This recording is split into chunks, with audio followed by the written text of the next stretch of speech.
It's Tingle and Coke.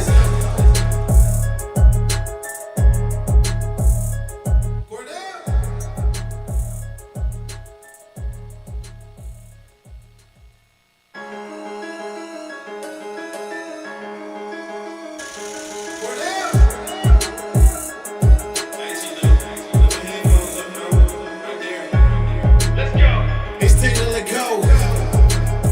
Go keep with the show. It's a new era. Let's get it, let's go. It's Tingle and Coke. What up, Lloyd? What up, Lloyd? You can call me him. I'm Shay Dixon in the whip with them RPMs. Gotta pull up to the chat and shit out to them. Not trying to ball like Big Folk, then get out the gym. Monday through Friday. When you see that notification, we about to go live. Hit this track and do you dance like you Karen Lacey. Run it back and turn Matthew to the house, baby. It's Tingle and Coke. Go keep with the show. It's a new era. Let's get it, let's go. It's Tingle and Coke.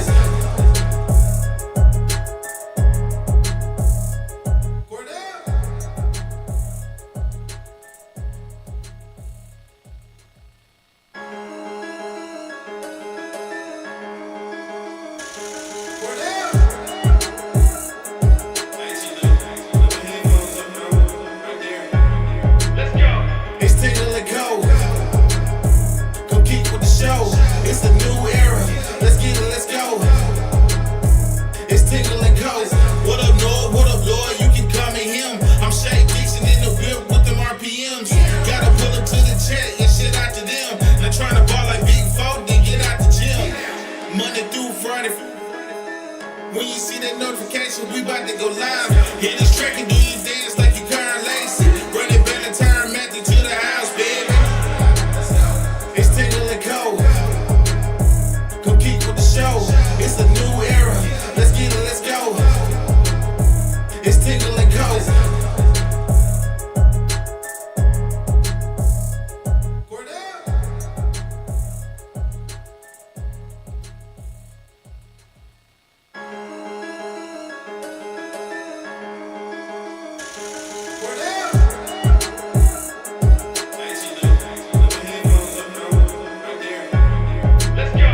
It's Tingle and Coke. Go keep with the show. It's a new era. Let's get it, let's go. It's Tingle and Coke. What up, Lloyd? What up, Lloyd? You can call me him. I'm Shay Dixon in the whip with them RPMs. Gotta pull up to the chat and shit out to them. Not trying to ball like Big Folk, then get out the gym. Monday through Friday. When you see that notification, we about to go live. Hit this track and do you dance like you Karen Lacey. Run it back and turn Matthew to the house, baby. It's Tingle and Coke. Go keep with the show. It's a new era. Let's get it, let's go. It's Tingle and Coke.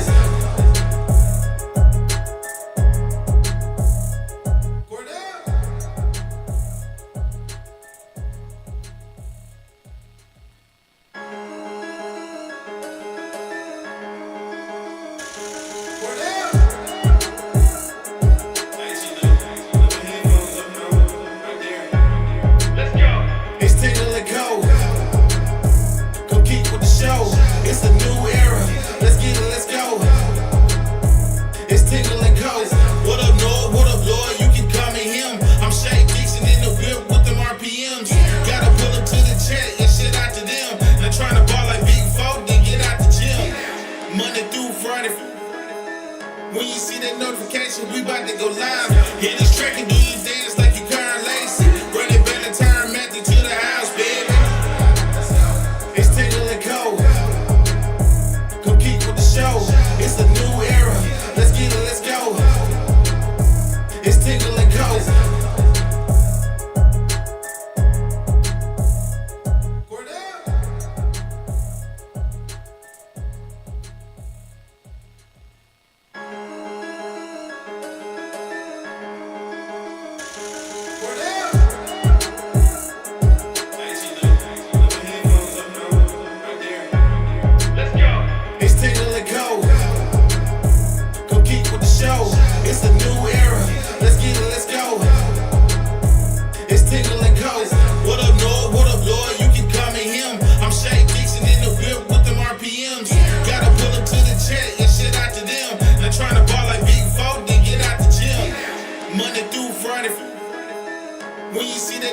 notification, we about to go live. Hit this track and do you dance like you Karen Lacey. Run it back and turn Matthew to the house, baby. It's Tingle and Co. Come keep with the show. It's a new era. Let's get it, let's go. It's Tingle and Co.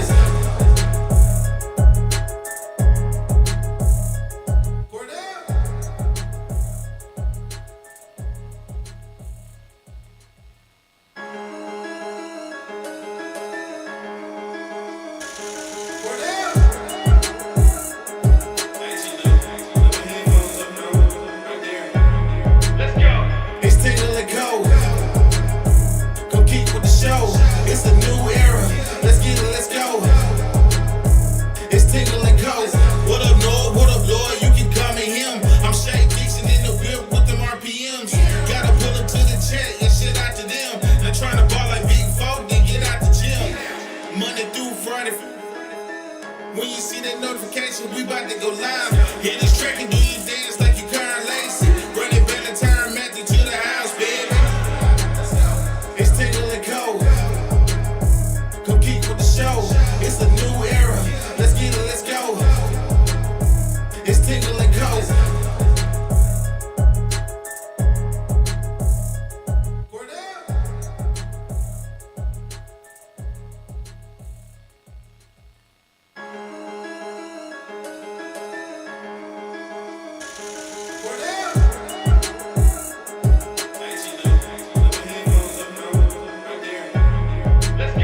It's Tingle and Co. Come keep with the show. It's a new era. Let's get it, let's go. It's Tingle and Co. What up, Lloyd? What up, Lloyd? You can call me him. I'm Shay Dixon in the whip with them RPMs. Gotta pull up to the chat and shit out to them. They're trying to ball like Big Folk, then get out the gym. Monday through Friday. When you see that notification, we about to go live. Hit this track and do you dance like you Karen Lacey. Run it back and turn Matthew to the house, baby. It's Tingle and Co. Come keep with the show. It's a new era. Let's get it, let's go. All right, good morning and welcome in here on this Thursday morning as we are live from our Southern Regional Medical Center studios. Shout out to the team here at SRMC as they house Tingle and Co. Brought to you by FanDuel. FanDuel Sportsbook brings you our show every single day. Go to the website, download the app, FanDuel Sportsbook, the big, beautiful blue app. There it is. Just pulled it up, open on my phone. Nothing tonight, huh? There's no hockey tonight? Or there is hockey tonight? Yeah. What do you mean? The biggest thing in the world is today. No. Is America up in there? No, that's tomorrow. So we'll talk about it tomorrow. When do they start? I don't need to talk. I'm just saying. There's something to bet on today, boys. There is. Just The World know. Cup does begin today. You've got Mexico, South Africa. You've got Canada versus Bosnia. That's Cool. tomorrow. That's tomorrow. Bad tomorrow. blood You also between have those two. USA versus Paraguay. And then on Saturday, you've got Qatar versus Switzerland. Cutter. This is crazy just to look at all these countries against each other. It's just like it's war. Yeah, South Carolina versus Czech Republic. Is that how we should gamble on, like, who would win in a war? Yeah. Did you say South Carolina versus Czech Republic? Shout out Kevin Schnall, really getting his schedule going Yeah, he would. for the South Gamecocks. Korea. There you go. Okay. Ni hao. The other. That's not Korean. Yeah, that's wrong. What is? Okay, but that's all with our friends over at FanDuel. You've got MLB baseball, of course. You've got Stanley Cup hockey. You usually have NBA. You will have NBA Finals basketball again on Saturday after the huge comeback last night. I wonder how much money you could have made live betting the Knicks down 29 money line wise via our friends over at FanDuel. They are very, very easy to use to live bet the games. So make sure you open up that FanDuel Sportsbook app anytime you are watching any sporting event. Go over to the FanDuel Sportsbook app and live bet. Make yourself some money, and of course, always gamble responsibly. But good morning here on this Thursday morning at 9 a.m. We will have Jason Armstrong of Inside LSU Baseball hop in here and talk about the dominant performance that Jay Johnson is putting together this offseason, and maybe, just maybe, what's next for LSU baseball, as the whole world got talking last night when they saw an Instagram profile picture get changed. But Lloyd, Wyatt, fellas, good morning. How are you doing? Excellent. Watched, felt like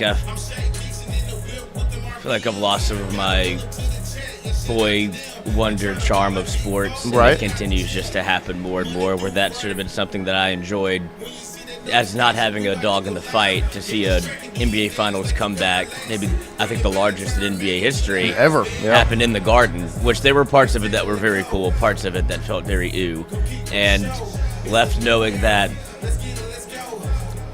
let's keep it to the sport. I think I'm tired. I got celebrity fatigue. I don't care of the fans that are. No, I completely agree. I love NBA Finals basketball in Madison Square Garden. That place not is anymore rocking. But this celebrity row deal has turned into something I'm just not a fan of.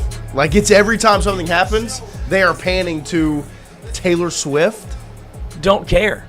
No, I don't care that she's there. Like, Timothy Chalamet, you're good, cuz. You took that picture with You Andrew earned it. Fields. Mm-hmm. You've been a fan your whole entire life. You check the box. Ben Stiller, same with you. Been going to Knicks games forever.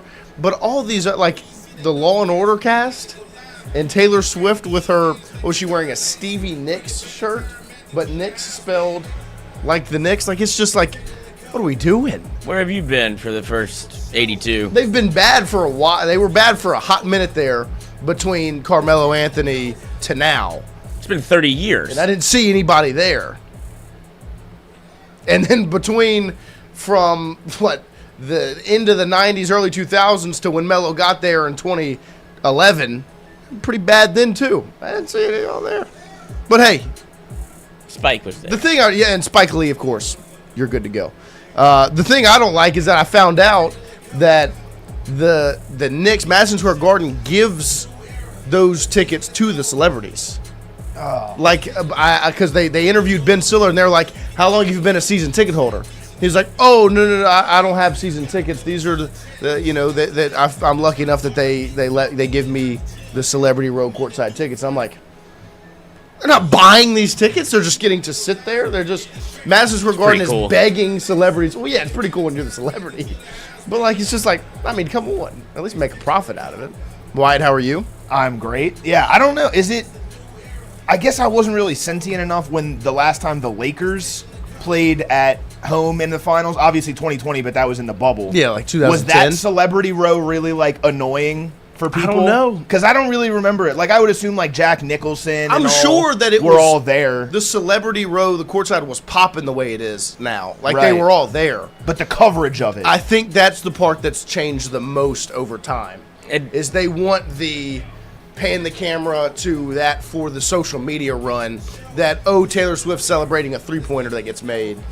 Well, they want that for social media, so they're going to pan the camera there. That's the part that's Just changed. get somebody else to do that part. Keep it out of my broadcast. I agree.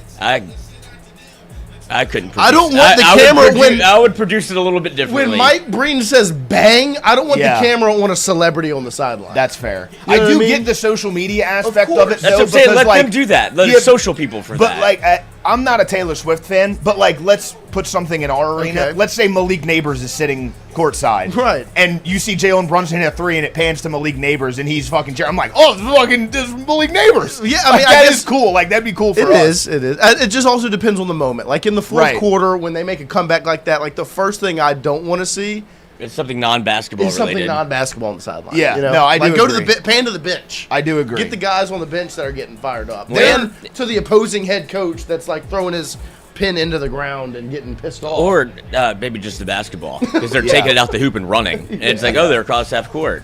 How'd that happen? Yeah. Oh, Yeah. he turned it over. Oh. Oh, De'Aaron Fox again. Oh gosh, blocked by Anunoby. Some of them are 3, kind 2, of cool. oh, Like 3. They had Eli Manning sitting next to Derek Jeter.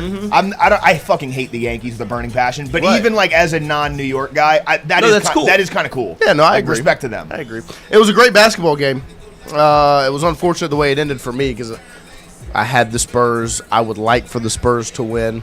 I'm also concerned for the the health and safety of Spurs fans in New York. Because I just keep seeing the videos of it, and it's only getting worse. Like, it's bad. Mm-hmm. And then I saw Underdog, who does a great job marketing. The brand Underdog, they do like the sports betting, whatever. Yeah. They were hiring security guards for Spurs fans. And, like, telling them, go find Spurs fans, and then, like, walk with them like you're the Secret Service. Hilarious. That's awesome. Just these huge mountains of men walking around this random guy in a Tim Duncan jersey. That's great. Elite. But good morning. Welcome in. We appreciate all of you starting your morning with us. Lloyd mic'd up last night. How was Michael? Excited about the projection of LSU baseball now that Jay Johnson's grinding in the portal? Yes, unfortunate, though, that... Not unfortunate, great for this show, bad for that show. Obviously, had the Bino Waters. Uh-huh. And then something else comes across the wire. Wait, how do you spell his name? How do I spell it? Or how did the Christian name? How do you spell it? Beano. Bino. Bino Waters. Give me that bean water. Come on. All right, continue. Okay. Bino. It could be. We don't Maybe. know. Haven't talked to him We'll except find for a out. little bit. And then the big news, I would imagine, like Bino Waters, unbelievable. Yep. Get the number one player in the portal. Baller. You have three of the top 25 out the transfer portal, and now maybe I guess you can't consider him portal, but somebody is playing games with us, and it is very much getting some run on social media. It's something that we have said before, and something that our guest, Jason Armstrong, has threatened to He said if it didn't ink happen, himself, he would get a tattoo Lloyd of me tattoo. around his neck. And so that is, I don't think that's something you want. So I think he was very confident in the fact that Stephen Milam was going to come back to LSU. And then he got, I would imagine, a little nervous once the projections came out that he could be a first to third round pick and the amount of money that you need to retain him. But then, because he is desperate, out of desperation comes moments in time that you need to find something and dig deep. Right. And he goes to a screenshot of one Jay Johnson during a Michael Cobble interview, looking for something to salvage the That's fact my that maybe favorite part. I don't have to get this tattoo. Looking for anything a and sign. everything. God, give me a sign. yeah. And this has turned into an absolute.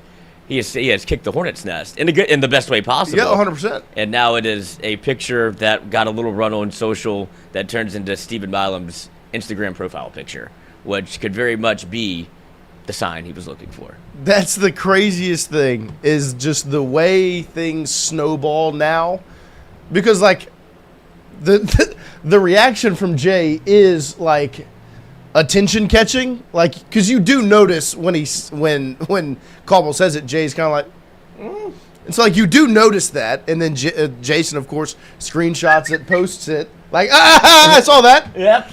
And then it ends up as Milam's profile picture, which is just, I mean, if this is the announcement of Milam coming back, which you would hope it would be, and that this isn't just like a ruse. It's an all-time tease, whatever it is. Yeah. Right.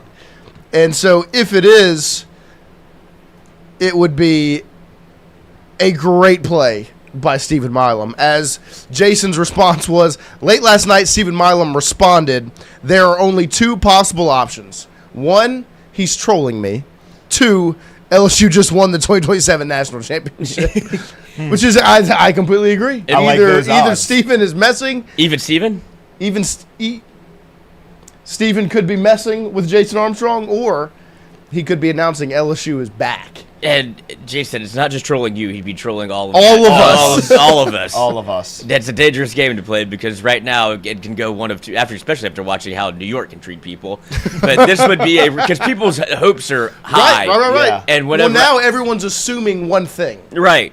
Like, they're assuming this means, oh, he's back. And that's what trolling is. It's like you think this is actually this. You're like, oh, you bitch, you got me good. You got me. You got And us. so now, I think we all have high expectations, especially the way that this whole thing is gone. Right when you have, is it Dawson Parks, the Dawson snowball Creek. of from Hood to Park, and then, of course, you get Waters, the number one player, and then it's like, okay, this is shaping up.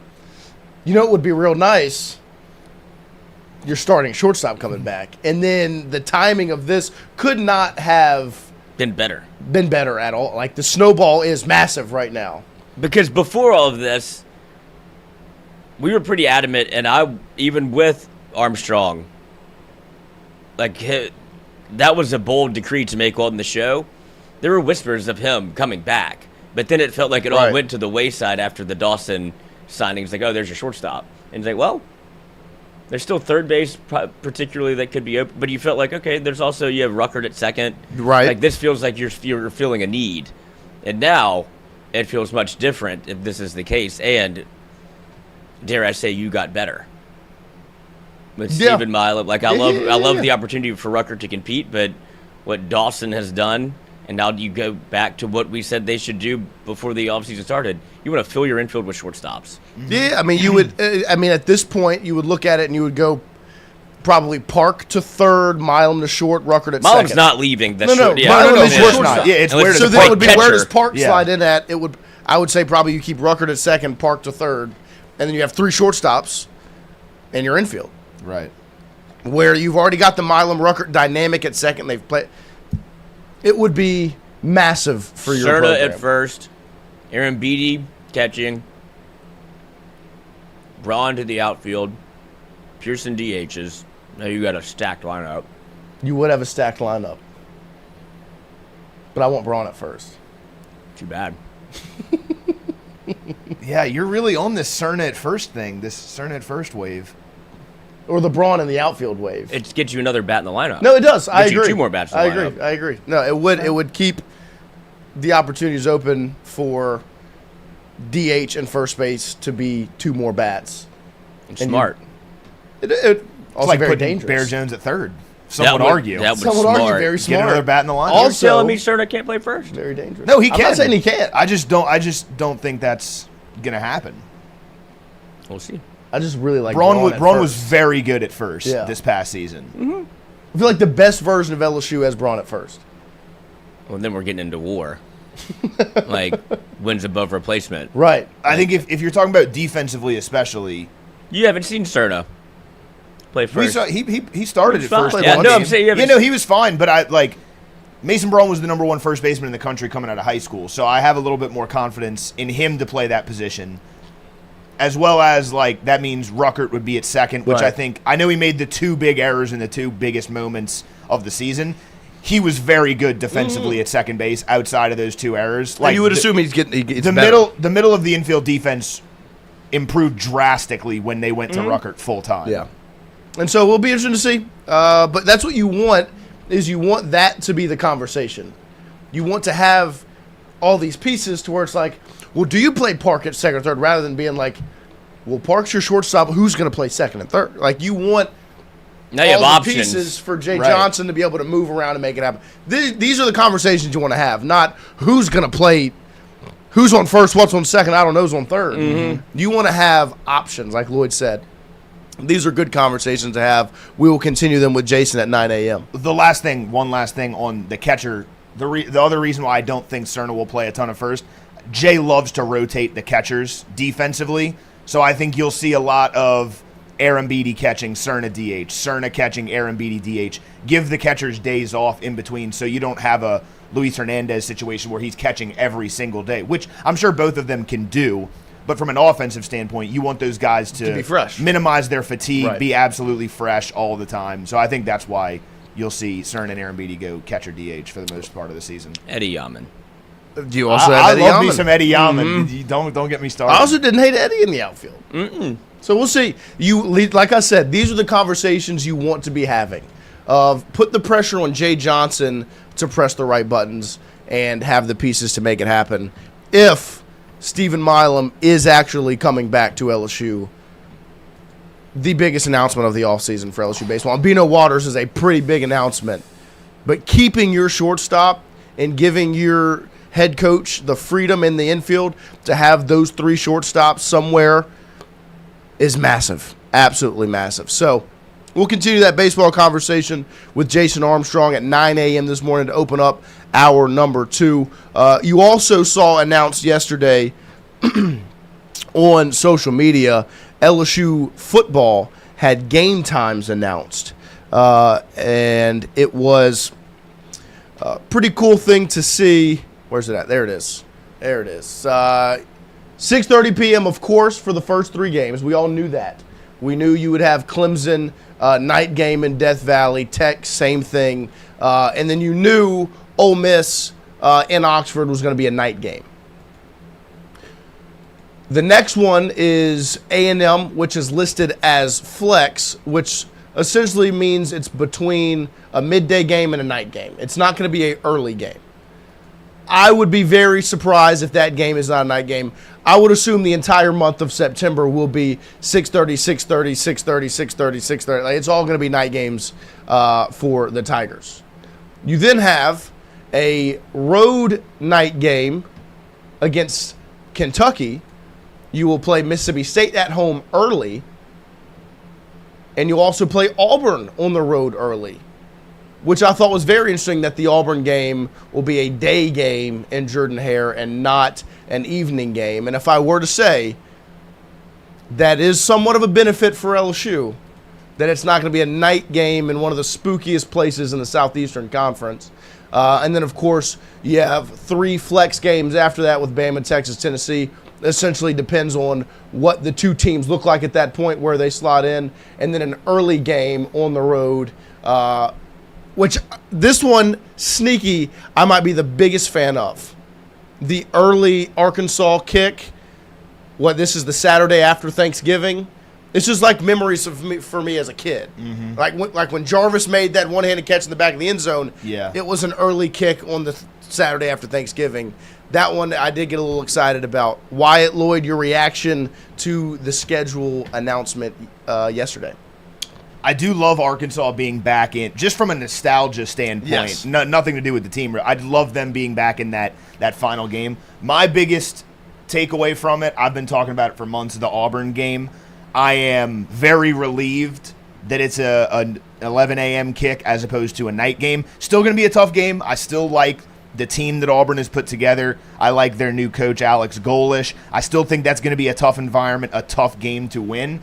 But you're telling me we get to play them at 11 a.m., kind of a sleepy start for their crowd, instead of a night game in Jordan-Hare. Yeah. I really like that a lot. I think the Texas A&M flex game, I think that's going to be a night game. Yep, I agree. Alabama and Texas and Tennessee, like you said, that's going to depend on how good they are. I saw people upset about the fact that the Mississippi State game is an early game. Yeah.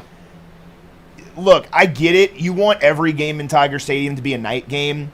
It's just not realistic. Like, you have to kind of bend the knee to the SEC at a certain point. You're not going to get 7 or 8 night games a year. You're going to have to play an early game or 2 in Tiger Stadium. And if I am going to pick an SEC game for it to be early, that's the one. Like, so I'm not that mad about that. But yeah, I think this came out. I think all this benefits LSU. If A&M would have been a night game, that would have been 1, 2, 3, 4, 5, 6, 7 straight night games if you put Mississippi State at night. Right. Yeah. You had to. Yeah, because A&M, they had to find one somewhere. Right, because A&M will be a night game. I would imagine if LSU was 3-0, right, and A&M is what you think A&M is going to be, and you can build up a narrative around that. Oh, 100%. If there wasn't the Ole Miss factor into all of this, this would be probably the most sought after ticket for LSU, just because of what happened last year. And I do think the pendulum has swung towards LSU fans almost being thankful for what Texas A&M did, but there should be a whole lot of hate in your heart. They've embarrassed you twice. Like the last 2 years, they have embarrassed LSU. Well, and last year was I'm not embarrassed about it anymore because I am thankful for the embarrassment. Yeah. It's like a wardrobe malfunction that led me to be happier. It's like 8 inches and thick. Like, I'm really not that sad about it. What it is it reminds me of Kevin Gates. So they asked Kevin Gates one time, why did you lose weight? He said he was holding a baby and it suckled upon his teat. And he was like, man, when that baby went for some milk, I knew I had to lose weight. And I was like, that's exactly what Texas A&M was. That's what I needed. You embarrassed me to that point. I had to cut off the titty. I've got to make a change. Mm-hmm. Yeah. And that's what LSU did. No more, and he's still suckling from the teat. Mm-hmm. And he's still getting his milk. The milkman's still here. There you go. And look, as much as we talk about that game's going to be brutal from an emotional recovery standpoint for the LSU team, on ESPN, LSU is, like, on the ESPN website, LSU's the favorite in that game. Wow. -3. which See is if very surprising to me. FanDuel has put out any more lines for LSU football, because I know they have Ole Miss and Clemson. They had those out. That's still it. They still have LSU favored by 11.5 versus Clemson, and then 2.5-point dogs in Oxford. But I was excited when I saw the schedule announcement yesterday, the TV times. I thought all of these were good for LSU. And my biggest thing was, if you remember Lane's time in Oxford, what is something he talked a lot about? Mm-hmm. Their inability to get night games. And Lloyd just said, I mean, they had to find a day game for LSU on the schedule before they played 7 night games. Lane could not buy a night game in Oxford at Ole Miss. Well, guess what? You're giving them one now because of the brand that you're now associated with. This is part of the reason why you go to LSU, is because you are the brand. It is no longer the conversation of back when he was at Ole Miss of, man, if only we could get night games, right? If only we could get a 6:30 p.m. kick for a big-time matchup. Well, guess what? Now you're at LSU. You get that for Clemson. You get that for Tech. You're bringing that. So Lane's actually giving Ole Miss finally a night game because of the brand of LSU. You'll likely get one for A&M, and then you obviously have one for McNeese and Kentucky. I mean, like Lloyd said, that is 1, 2, 3, 4, 5, 6 night games in a row if A&M does end up being a night game. The funniest thing about this schedule is easily the last 4. Flex, flex, flex early. It's like if LSU is any good at all, those are all night games. Yeah, because LSU, Alabama at 11 a.m. See, I don't think that will ever happen. Well, the flex can only be 2:30 or 6:30. Right. But still, like, yeah. When's the last time LSU Alabama was not nighttime primetime? I mean, would you consider the 2019? That was 2:30. Yeah, I guess. That was the prime time, like, CBS It slot was, from right. back It was. which sucked. Yeah, but I was thinking just night. Yeah. And then the D'Angelo Peterson game. Yeah. During the day. Oh, That was the last there for one I that could great remember. game. Yeah. It's just. It I'm is for what the it schedule. is. I think, and that the flex, to your point, the flex is funny at the bottom because it means if LSU and Alabama are both good, night game. LSU and Texas are both good, night game. LSU, Tennessee, I think that one's the intriguing one because from my perspective, That's an LSU flex. that's an LSU flex.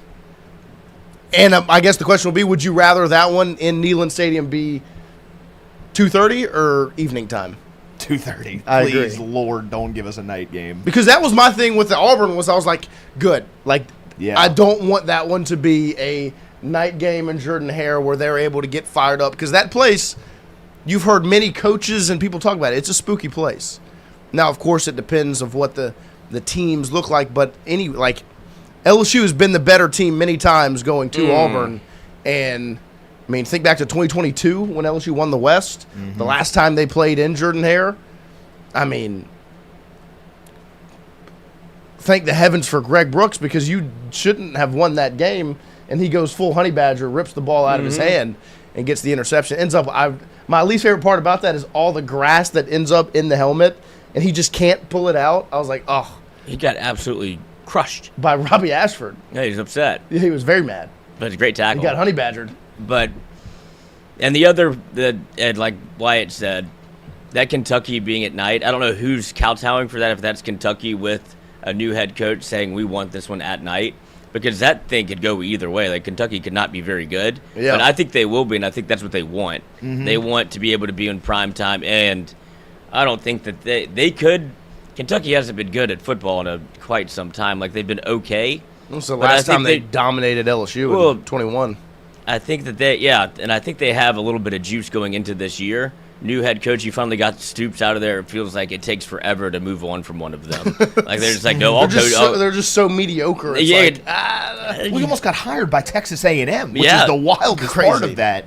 and they were like at the stroke of midnight. They're like, leave him. We don't want that. Yeah. And it's just what's just wild. It changes what the kind of the course of history. Yeah. And because you might not have Brian Kelly might not be fired. Right. But Kentucky at night will be fun. Yeah. I think of they're a school that is going to do like a blackout or something like that. So you'll be walking into, I mean, if you're And they don't have any night games before that game. if you're 5-0, Yeah. like that's a prime upset spot for LSU. Yeah, and Kentucky has no night games before that. They play Youngstown State at Not at noon. They play Alabama at home At noon. at 2:30. Oh. Then they go on the road to Kyle Field in College Station to play the Aggies 2:30. South Alabama at home 11:45, and then it's TBD on the road to South Carolina, and then obviously a night game for LSU at home. So I like the schedule, the TV schedule. Excited for this football season, man. That's all it did for me when I saw it yesterday was I just cannot wait to get to football season. Speaking of LSU football and college football in general, I wanted to play the clip, and it's at the top of the document, of Cody Campbell, because I wanted all of us to be able to get our emotions out and react to this. He spoke yesterday. If you don't know who Cody Campbell is, he is the man sitting atop the fence. He's in the ivory tower. He's a booster for Texas Tech who is, one, very vocal for the Save College Sports Act and trying to get this sport right.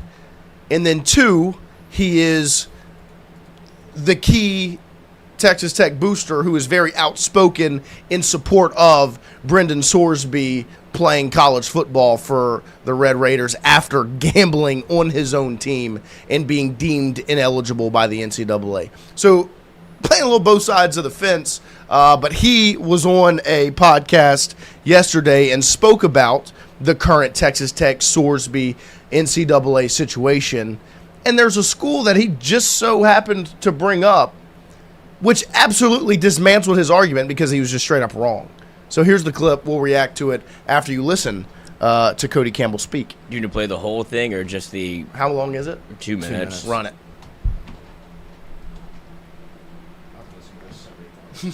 This football, if you're going to go strictly by integrity, and I've been very critical of Georgia, very critical about teams, including my own school at Indiana that played a kid after a DUI. But I would say that as a coach, I guess raised by a parent that was a principal in Gary, Indiana, and Coach Knight, I'd say at what point does actual integrity come in and you say, look, dude, you bet on your team, we're going to take care of you, but you can't play. Hey, look, but again, there are kids that are playing that have gotten DUIs, that have beaten up women. There are kids that have committed horrible acts. I mean, nobody boycotted to play Penn State a few years ago when that horrible situation happened there. I mean, it was. Well, can I ask you then, why do you think people are wanting to boycott in this particular situation? Well, you're right about all of this. It's because the college football world doesn't think that Texas Tech should be as good as we are. We've been a disruptor, just like Indiana has. And so we're a target, and we have been even before any of this started. Now, the volume has gone way up, and a lot of it's been directed at me and at Coach McGuire and at our university. But that's not fair. If this had happened at LSU, people would say, it's LSU. They're always going to kind of do what they do, and they're going to keep it. But it happened at Texas Tech, and people don't want to compete with this. Of course, ADs in the Big 12 are saying crazy things and saying they don't want to play us. Well, they don't want to play us because they know he's good, and they don't want us to be as competitive. They want to have a better chance at winning the conference. So they're inherently conflicted in their opinion. And so, again, we're going to do the right thing by this kid, and we're going to. I mean, what a clip. What an answer, huh? I mean, we can really go through all of the levels of it, thought about right? Penn State in quite some time. So many layers to this answer. Whether it's Texas Tech taking this moral high ground in this situation of, well, look, if you compare what he's doing to some of the other things that have happened with athletes, it's not that bad. Look, from a crime standpoint, being addicted to gambling it's not as bad as a DUI, right? Like it's not, but when it comes to the integrity of the sport, you are hindering it. You are absolutely putting an asterisk next to a lot of football games, which is the last thing that sport needs. Then you can go to the level of the part that pissed me off the most, and where I'll start before we get into the full Sorsby dynamic in this current situation, is the take that made, I don't know the gentleman's name who was hosting the podcast, but made him wince when it was said. His question was, why do you think this is happening right now? Why are they boycotting Texas Tech? Well, because they don't want Texas Tech Red Raiders to be good at football. And if it was happening to LSU, they'd be like, it's just LSU. That's old Dan Dockich. No, wrong. Wrong. You're wrong. You're just wrong. If there's one school I can guarantee you that would not just get a slap on the wrist and it's just them, they can get away with it, it's LSU. I can promise you that. LSU has been made a poster child for what's wrong in college athletics all offseason. Whether it's Lane Kiffin leaving Ole Miss to go to LSU, take the job promotion and start his time as LSU's head coach, or it's Will Wade and the decision to leave NC State and go to LSU and then start bringing in international talent, right? The same thing other schools are doing, just to a bigger scale. LSU would not get away with it at all. If LSU was doing this, they would be what they already are, which is the biggest villain in the sport. LSU's been the bad guy of college athletics until Texas Tech decided to make Brendan Sorsby eligible after gambling on his own team. And that's the part of this whole conversation that blows my mind, is the moral high ground aspect for Texas Tech, where it's, well, look, what he's doing is wrong, but, like, we're doing what's best for the student athlete, right? This decision that Texas Tech made, and look, I'm not trying to disrespect the head coach of Texas Tech or the football program there, that they don't have student athletes' best interest at heart. But they put out their statement the other day. It might have been yesterday. And it's a very long statement. I mean, we're not going to read it, obviously, because I can't see it anyways. But they put out this statement that essentially was just talking about how, well, look, Texas Tech isn't the one suing anybody. Texas Tech isn't a party in this lawsuit. Texas Tech this, Texas Tech that. They're taking this moral high ground approach of, look, yeah, Brendan Sorsby gambled on games and it's wrong. He's addicted and he needs help and he's going through treatment and he needs college football. No. Texas Tech needs Brendan Sorsby to win. Just accept it and be honest. That you're not doing this because Brendan Sorsby needs college football. You're doing this because Texas Tech needs Brendan Sorsby. Let's be real. Let's be honest about this. That's where you lose me. Because, look, I understand the mindset and the thought process of, look, if there's no rules, we're going to do whatever it takes to win. I get that thought process. Now, I think there should be some lines you don't want to cross, but I understand. Your job at Texas Tech is to win football games, so do what you need to do to make that happen. You spent $5 million on your quarterback. I don't like that you can do that, but you can. You want him to be eligible? You did what's necessary to make him eligible. Now, I think you crossed the line because I think when you hinder the integrity of the sport, that's a problem. But let's be honest about it. Don't try to hide behind this, we're doing what's best for the player. And I'm not trying to attack Texas Tech and say they don't have, they don't care about the well-being of their athletes. But be honest, what you're doing is for Texas Tech. The betterment of the player would be allowing for him to face the consequences of his actions. That's what's best for Brendan Sorsby. Deal with the consequences of what you've done. I mean, look, I disagreed when LSU dismissed Tyrann Mathieu from the football program. As a 10-year-old, I sat there and said, why are we doing this? I mean, is this really that big of a deal? We need to kick him off the team? But I also remember sitting in a room with Tyron, 3-4 years ago, and listening to him speak about that time and the growth he went through as a man. Tyrann Mathieu is not the man he is today if he doesn't have to face the consequences of what happened in 2012.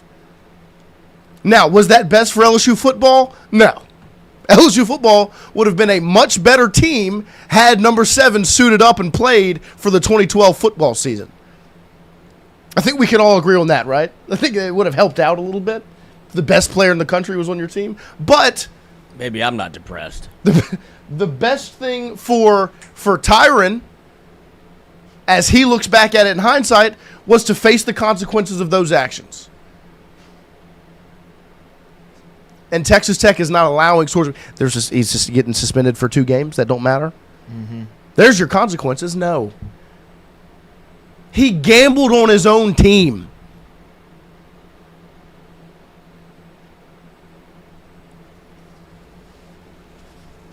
And you're taking this moral high ground stand. It's embarrassing. It certainly is one way to play it, where you're throwing out every single controversy in college football that's ever existed and be like, well, it's not that. Mm-hmm. At least it's not this. Okay, well, if you would talk about Penn State, people got fired and went to jail. Right. They cleaned the whole program. They killed the coach. It killed Joe Paterno, and let's not get started on the DA, Ray Gricker. Nobody knows where he is. Somebody killed him, too. So a lot happened around Penn State. But when you look at Texas Tech and you're trying to say, well, at least it's not as bad as this, you still did something, I guess. And I understand the defense of it all, because if you're Texas Tech and it's one man, one player, and it's ultimately it's your cross to bear. Right. Like, I understand from just Texas Tech's point of view, it is wholly selfish because we've spent too much on the roster. We're going to be good, and this is our chance to maybe win a national championship. And above all, if I'm a Texas Tech fan, I will throw all of this under the rug and say, my school wants to win. Mm-hmm. What's the most important thing? We did the same thing with Will Wade. We said winning. That's the most important thing you can do. You want to see people try to win. Texas Tech is trying to win. Now, is it at the cost of maybe the integrity of college football? Sure, but not everybody has to be Texas Tech. If this continues to prevail in college athletics, okay, who's to say? Like, this is up to the university. Yeah. If it continues to happen and people continue to turn a blind eye to it, you're no better than Texas Tech is. I agree. And I think a lot of people in this situation would do the exact same thing. I'm not going to sit here and pound the desk and say, I can't believe that they're doing this. Because like I said, if it were my school, I would make light of this until he went to rehab. He's fine. Like, he gambled. So what? Like, now he can play if he's eligible. That's how you'd frame these things, because you want your quarterback to play, because this is very close. Like, the way that the tides move on this could have been the blink of an eye LSU trying to defend Brendan Sorsby, or you would be over here saying, good for LSU for taking a stand. This is what they do. You didn't let your Heisman finalist come back and play because of a little marijuana. I think, and to this credit, I don't think Tyrann Mathieu is the same person if you don't kick him off the team. That's what I'm saying. He I know. That's right. No, I know. Yeah. Like, I don't think that Sorsby's acts are the same. No, not at all. I think that Tyrann was in a bad spot with it. I think that would have been a great time for rehab. Right. But marijuana wasn't seen that way. It was just seen as something that obviously you can't do, and there was the stigma around it wasn't that you could be addicted to it. It was that you're a fuck up if you're smoking pot every day. And because of what Tyrann had to go through, I think, like you said, it became because if he gets away with it, he continues to walk around like, I'm untouchable. Mm-hmm. I'll go play for LSU, maybe win a national championship, probably go back to, if not the Heisman finalist, be one of the best players in America, go top 15 pick in the country, like in the draft, and I never had to change a thing. That he goes to the NFL, and who knows? Because now it's who else is around you. You never had like the break check of, holy shit, my life could change. Like, right now I don't have football, and I don't know what I have without football. I've got to get my shit straight, And luckily, like, Patrick Peterson wasn't going to be there forever for him. Right. And that very easily could have turned to, like, I don't need you either. Yeah. Like, and then you isolate yourself and you become something that you don't want to be. Yeah. And so I think he needed that. Like, it's and that's the selfishness of all of this, because if you're a Texas Tech fan and you go, I don't care, I just want to win, like, you forget the domino effect that can have on, like, a singular person. Yeah. Because looking back at it now, you have to look back at it after certainly speaking with him and be like, I'm glad that happened. Right. And it takes everything for me to say that, because I Because thought I it was want LSU the to dumbest win. thing that's Right. ever happened. Right. But then you see him, and the difference it made in his life is, like, they made the right call. Yeah. And that's a hard thing to do, and it's a hard thing to swallow. But for this, I don't even think it's that. I think it's just solely, I don't think he's fucking addicted to gambling. I think he likes to gamble. I know the stigma around gambling addiction is a little bit different. But the excuse and the timing of it all and the defense of it all is all very convenient for Brendan Sorsby and the college football season and Texas Tech. Like, you can paint a narrative any way you want, but the reason that they're doing it this way, it's not murder. He didn't hurt anybody. And it's like, okay, but you're hurt. Nice. Yeah, good. Congrats. Me either. But now you start to look at it and you go, it is affecting college football in a way, but there's nobody to stop you. Right. And so you'll look back at it, and then it becomes, okay, if you're comparing it to all of these things, you're certainly just making excuses. Right. Yeah, that's all it is. it- You're yeah. admitting it's wrong. You're Right. admitting it's Yeah, bad. but it's not that bad. But it's like, but it's not that bad. You know? It also is a federal fucking crime for anybody that wants to prosecute him, because he was gambling in other states. When it's he was, a wire fraud. Right. Like, that's open and shut. But, like, who's going to be the federal? Like, they don't want to. Right. Because it opens up so much in college athletics and so much in professional athletics. Like, this shit goes on all the time. We don't really have any real plan to stop it unless it's massive amounts of money. Right. And it's like, that's fine.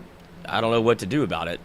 But what goes on after this is essentially Texas Tech playing a game of hot potato. Like, this is going to be y'all's problem at some point. Right. Right. Well, and I don't want to sit here and act like they don't care about Sorsby and, like, his well-being and, you know, how he goes forward with his life, because I do think they care about that.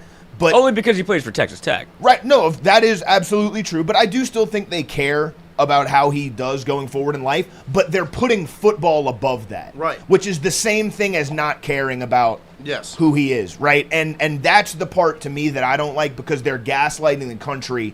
Like, Joey McGuire came out and said yesterday, like, look, he's really battling. I've sat down and talked with him. He is Right. really struggling. We don't know if he's going to be ready for week 3. It could be more than a 2. You're lying.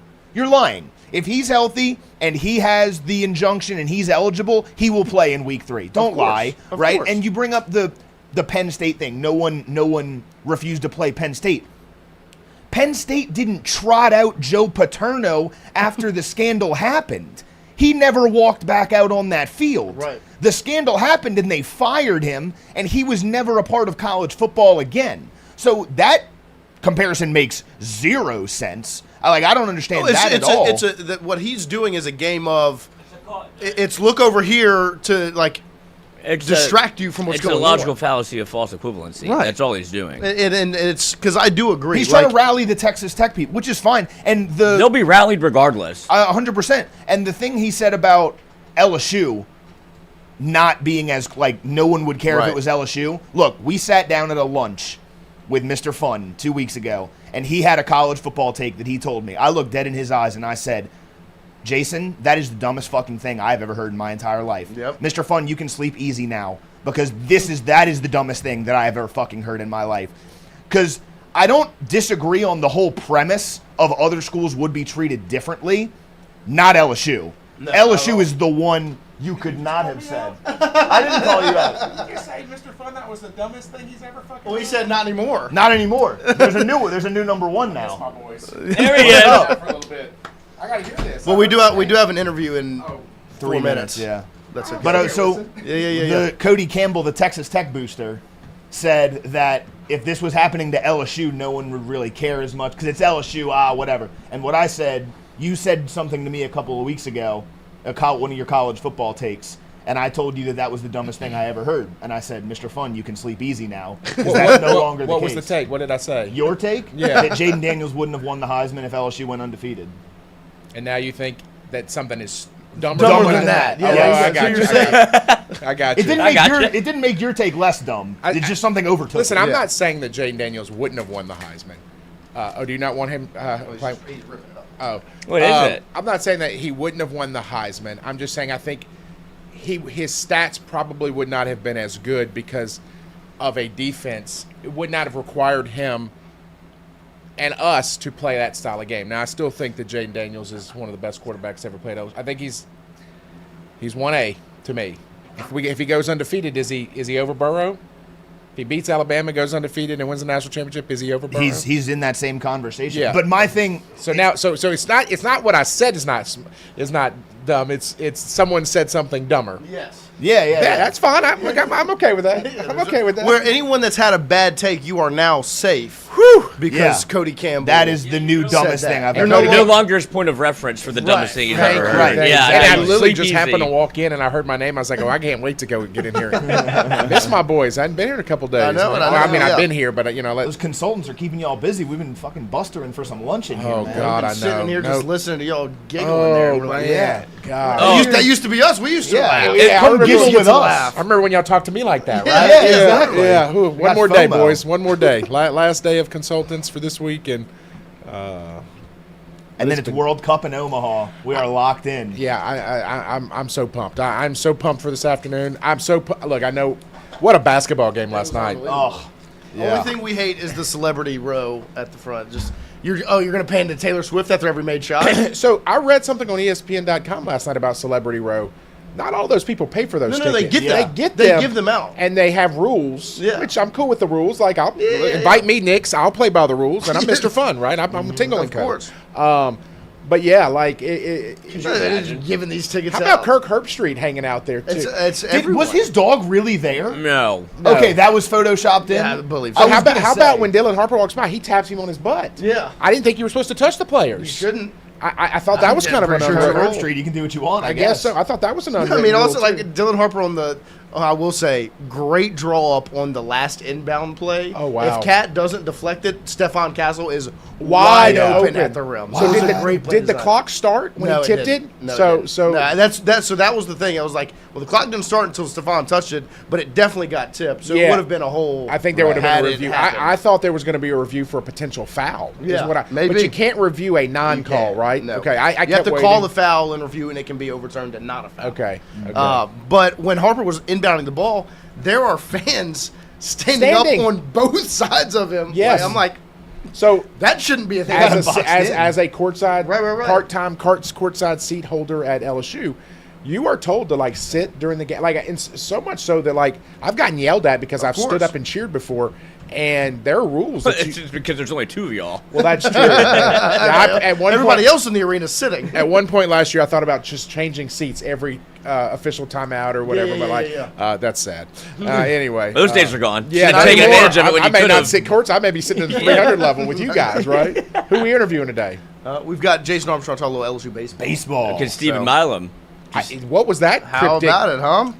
He's coming back, right? I mean, If he doesn't, Lloyd said earlier, like if he doesn't come back and did this little and his mom Mom. welcomed Bino as well. Yeah. So I knew Bino was in town this weekend. I couldn't really share, because of some things I know. course, But I of was like, course. I got to tell my guys, right? I got to tell my guys. I think Bino's coming. Oh, damn consultants. And got us damn again. consultants again. I haven't had a Consultants. chance to share any of the I intel. hate I've these had. consultants. it really is funny to see because I don't get to go to lunch every time. I have my other obligations I have to do, so I can still try to stay somewhat, bring some bacon home.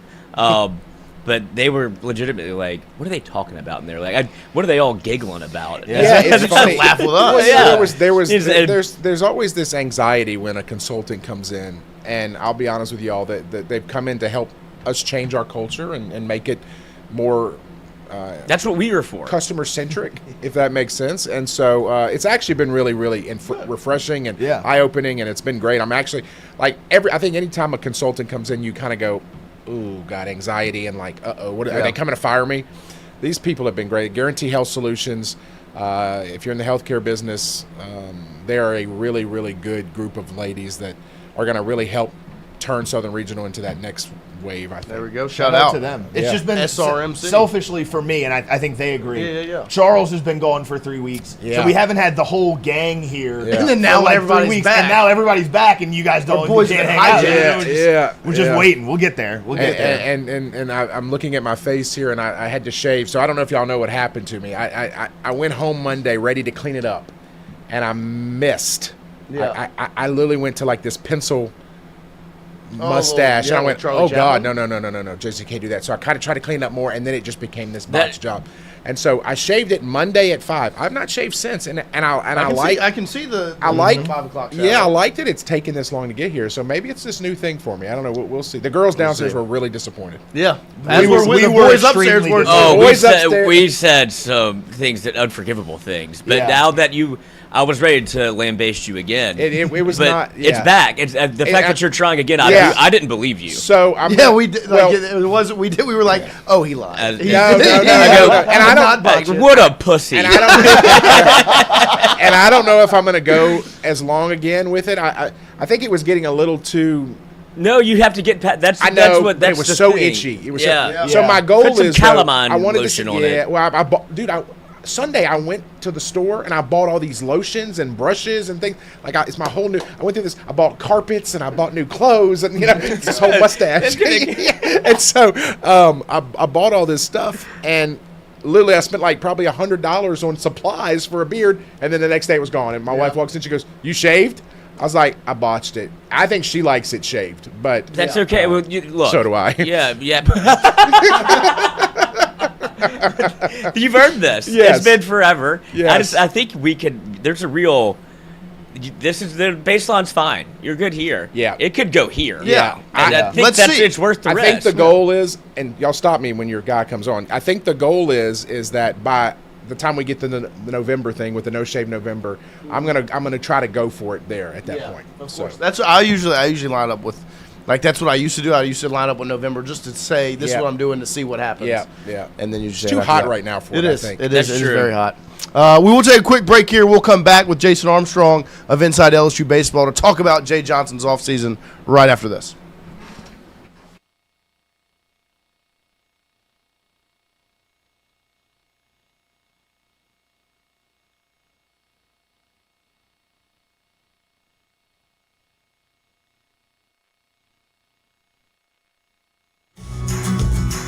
Wardos was created in honor of Alan Ward Granning III, fondly known by family and friends as Wardo. In 2019, the oldest brother of the tribe passed away unexpectedly. His remaining siblings and loved ones wanted to honor his memory in a special way. In 2022, Ward's family decided to combine the need for a sandwich shop in downtown Natchez with a desire to pay tribute to Ward's love of good friends, good times, and great food. Through blood, sweat, tears, and countless hours of hard work, Wardo's was born.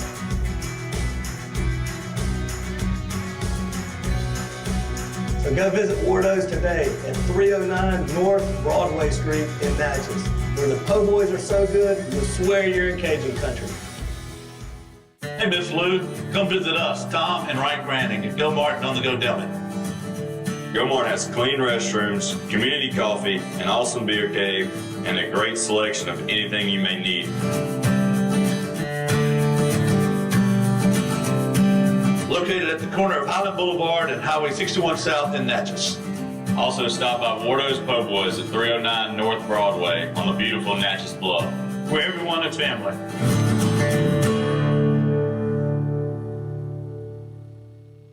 When it comes to your home, the roof over your head matters. At CAS Roofing, we don't just install shingles, we build peace of mind.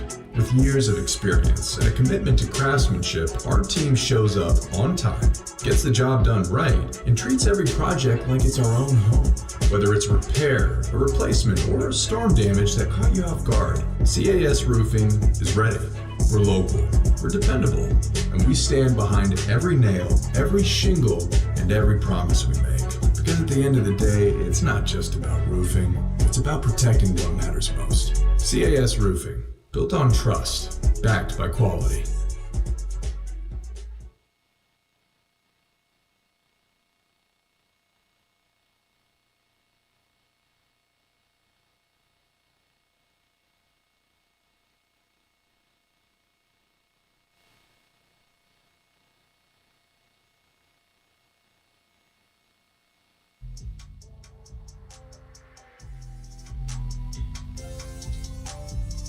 All right, welcome back here as we open up hour number 2 on this Thursday morning. And like we said to open up this morning show, yesterday was a big news day for LSU baseball. As Bino Waters, the number 1 player in the portal, the outfielder out of Notre Dame, commits to Jay Johnson and the Tigers in the morning as we were live. It was a live announcement yesterday. And then the conversation last night spun around Stephen Milam and a picture of Jay Johnson's reaction to a quote from Caldwell in the middle of their interview.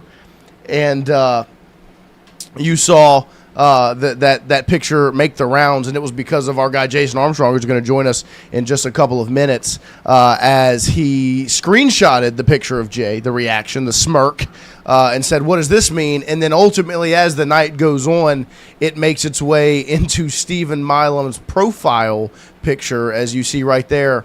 The response was to what Caldwell said, that Jay was going to have to replace Milam at shortstop or something of the sort. And it was him saying that obviously with Stephen Milam going to the draft, you have to do some things in the transfer portal, and his face, but he said obviously he'll be in the draft. That was the reaction. And of course that would go, well, what does that mean? What do people think?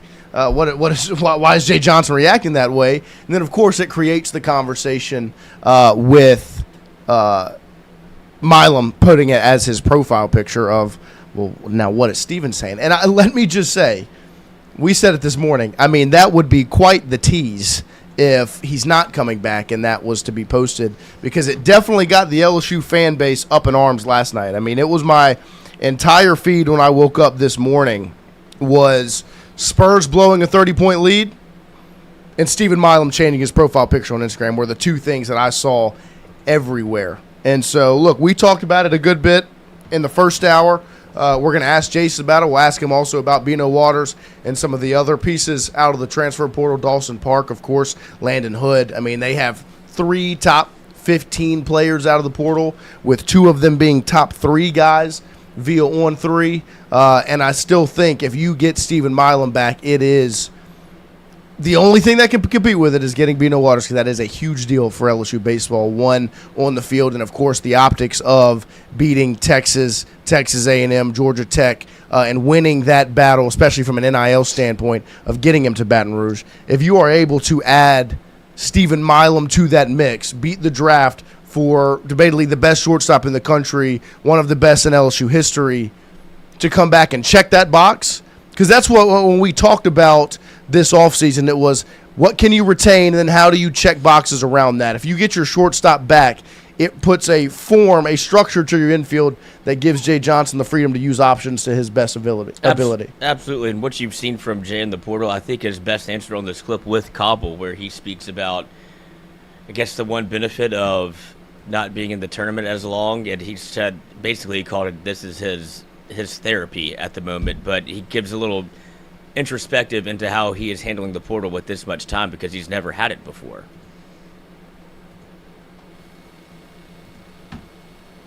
About the super regional game last year against West Virginia is doable. Just it's much harder. You know, I think about the super regional game last year against West Virginia at the box, and this is one of the best atmospheres I've ever seen in my entire life. And you know, we had a couple of really prominent recruits here during that time that did not pick us. You know, that posted at other schools in the SEC. Wow. That it's a challenge, and it's not for a lack of effort, but the detail in which you can do this part of it while not preparing for games is it's significant.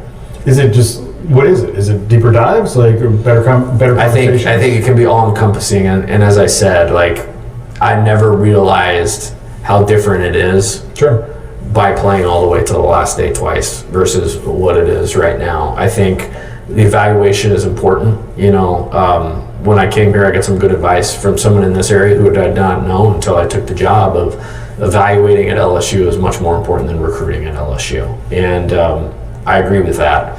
And so you can be more thorough, whether it's makeup conversations, calling other coaches in the league, you know, like with Landon Hood, Eric Valenzuela at St. Mary's is one of my best friends in the entire world. And he goes in the portal, and before we get too far down the road, he's like, "Hey man, just hang up the phone and call him." That's you all the way. Brock Ungrich at University of San Diego, same thing. It's like, yeah, you want to go get that guy. So from a background standpoint, you can do some more of that.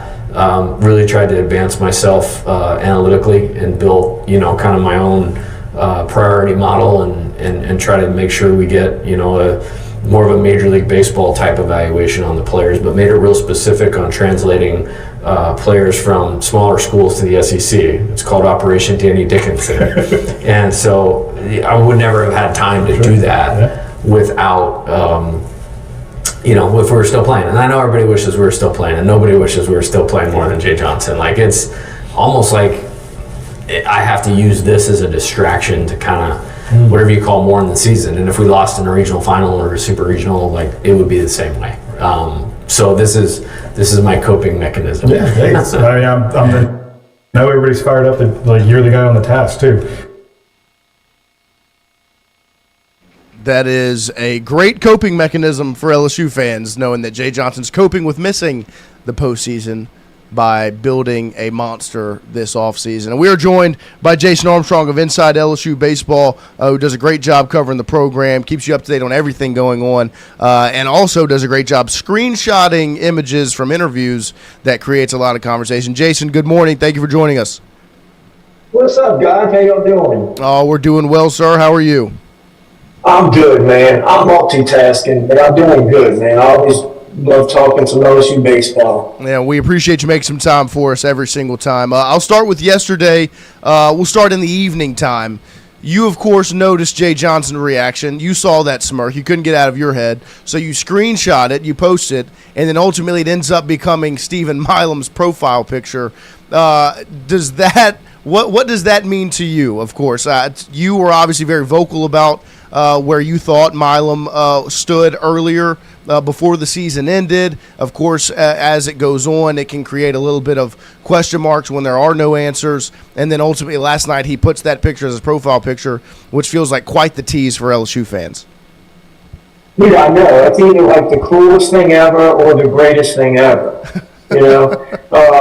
It's funny because as I'm watching that interview that Michael Cobb put out, when he said that, it just kind of struck me. I was like, well, hold on. Maybe you shouldn't have filmed that. That is definitely, 100%. Usually they'll say, well, we think it might, be going after this year.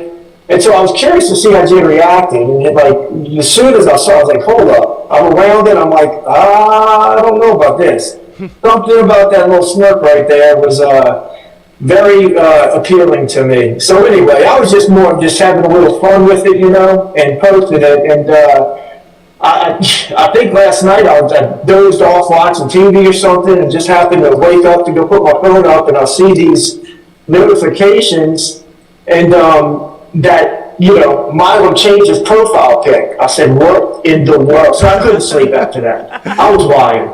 I'm wired. I'm redoing the lineup. I'm just bonkers. So he's the GOAT either way for having some fun with the fans. Or, just at least giving us some hope over the next month or so. What I don't believe is, and I might disagree with him, but I don't see a world where he's already made up his mind, whether he's coming back or not, because I think it's so dependent on the draft, on what happens in the draft. So, but again, my whole thing all along has been, I've been told he's coming back since April 28th, and it's definitely not a situation where we don't have a chance.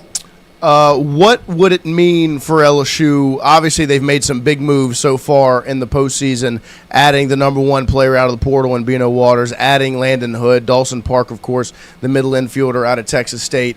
But how big of a move would this be to get Stephen Milam back in Baton Rouge? It would be huge.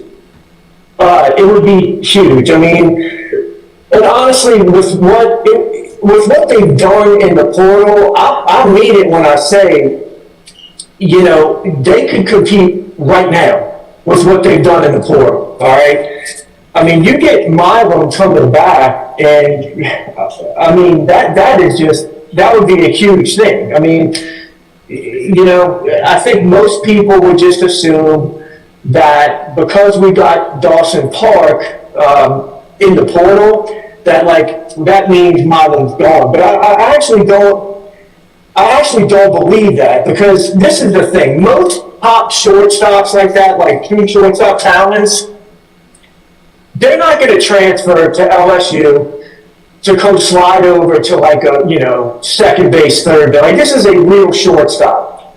However, I think maybe the situation, the way it ended at Texas State, maybe he's lost a little leverage. Maybe there were other teams he was interested in that didn't give him the interest that he was hoping. And so, if that makes sense, maybe he's like, look, I just want to play in the SEC. Yeah. And if that's what happens, because clearly Jay had to tell him, look, this is still a possibility. And so, I just think, can you imagine a world where Milam's the shortstop and Park's playing third base?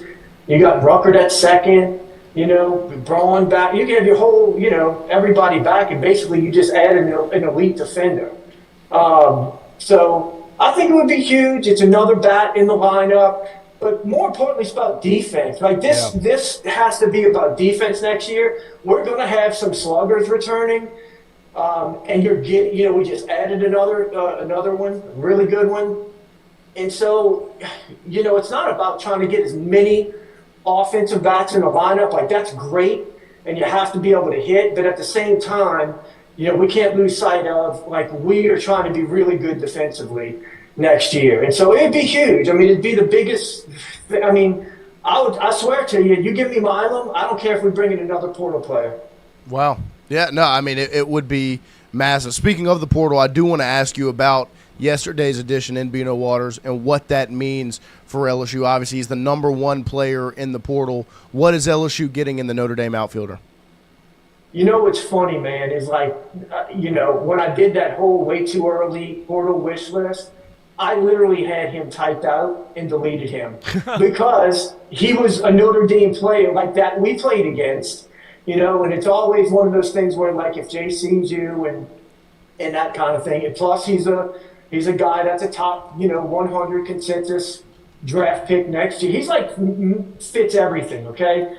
The dude can really, really, really, really hit the ball. And the thing about it is that he hits the ball in the opposite field, like, tremendously well. A lot of times when people have power, they can get real pull happy. And that leads to a bunch of, ground outs and pops, things like that. You want to see him pull the ball in the air. I mean, this might sound like I'm contradicting myself. You want to see him pull the ball in the air more because that's what you really want your power hitters to do. But he's not like one to me. Like, he can hit most of his home runs. He hits to left center field. Yeah. He's got a lot of pop. He doesn't swing and miss a whole lot, like, outside of the zone. He doesn't, strike out a ton. So he's and he hits the ball extremely hard. This is the thing. Stats are stats, but there are certain things that guys just cannot do. All right, not everybody can hit the ball 107 miles per hour as far as, like, their 90th percentile of, like, exit velocity. Like, not everybody can do that. You cannot teach that. Now, you might be able to get stronger and improve, but he just hits the ball really, really hard. Defensively, I don't think you're getting, like, a dynamic defender. He'd probably be in left field. Probably play first base if you needed to, but I think he's coming to play left field. But that's a big one, man. He's the number one, and I'm just like everybody else. We heard he was going to Texas, and so, as you're kind of looking at portal targets, you don't want to be greedy and just go, well, we got the number one pick. We want the number one everything. And so I was, prepared to go, hey, look, maybe we're going after Jason Watts from Tulane, or the Solitario kid from Kent State, like, maybe we're going in that direction. So to land that guy, we've been losing a lot of these battles. He's going back to last year. Yeah.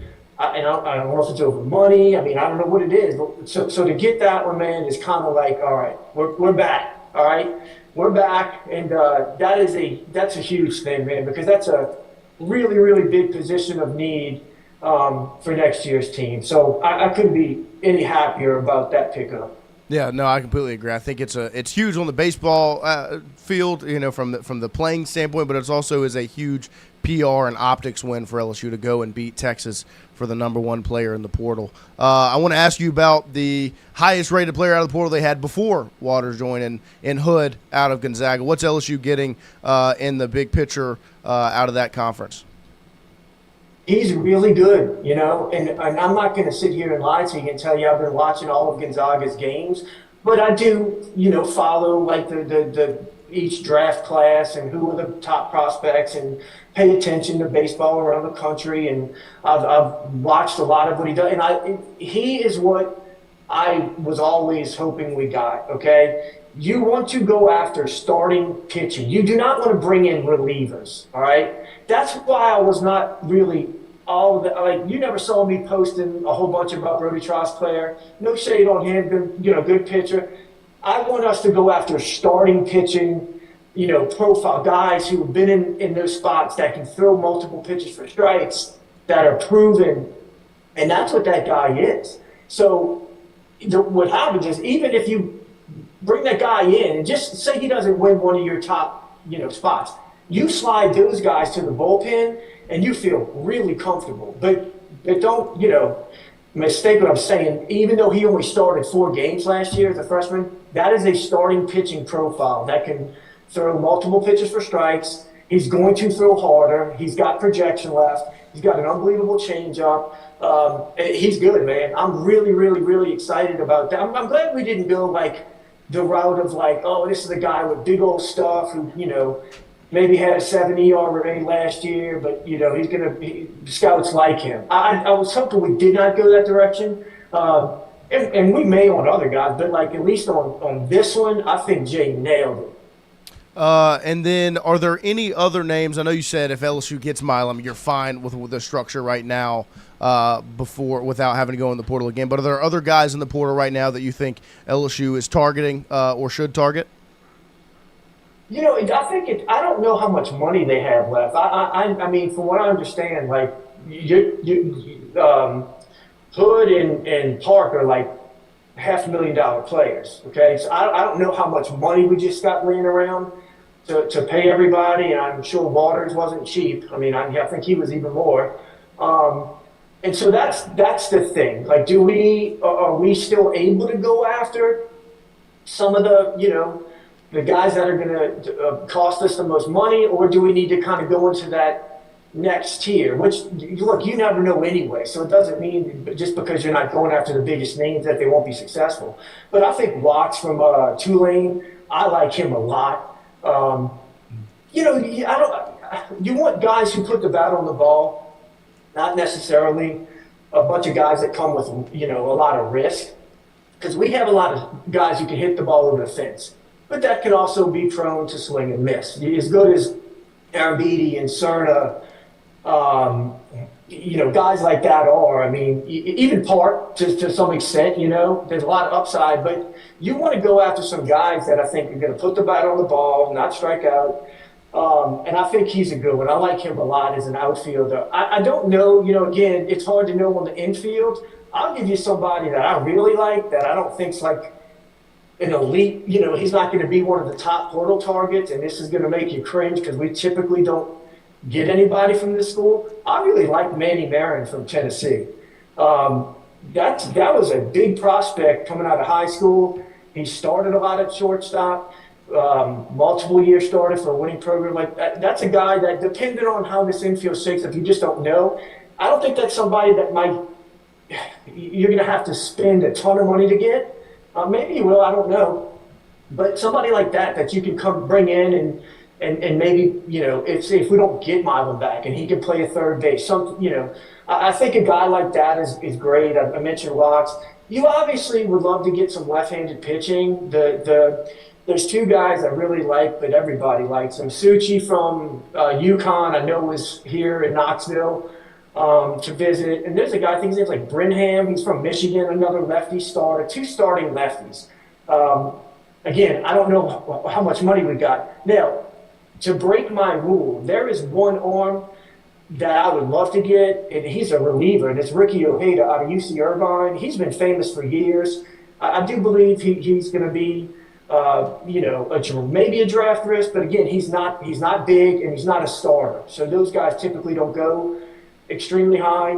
I would love to get a guy like that, but yeah, I mean, those are a couple. I do, and again, I would never claim to know how all of this works, but I do think you need to make sure that you have some cash to be able to get some of these high school guys, because I think, and I'm sure we'll get into this, the high school class is going to be such a big deal, not just for this year, but going forward, that you can't go too crazy in the transfer portal and not be able to pull the trigger on some guys in the high school class. But those are a few names that, if we were looking at the portal, being reasonable, maybe I'd like to get on campus and take a swing at. Last one I've got for you. If, say, Milam is returning to LSU and he comes back to Baton Rouge, what is your lineup prediction for the Tigers as it currently stands? Yeah, I mean, so you got Aaron Beatty and Cerna are going to be your catcher DA. Cerna, Cerna is probably ahead as a catcher right now than Aaron Beatty. He just is. So that's probably slightly your best catcher. So those two guys, let's just say let me stop and say this. Yes, it would be great to throw all these guys in right field or put them at first base, and I understand that. I've heard people saying, somebody I think commented on my post and said Cerna's going to be the starting first baseman, or put Aaron Beatty in right field.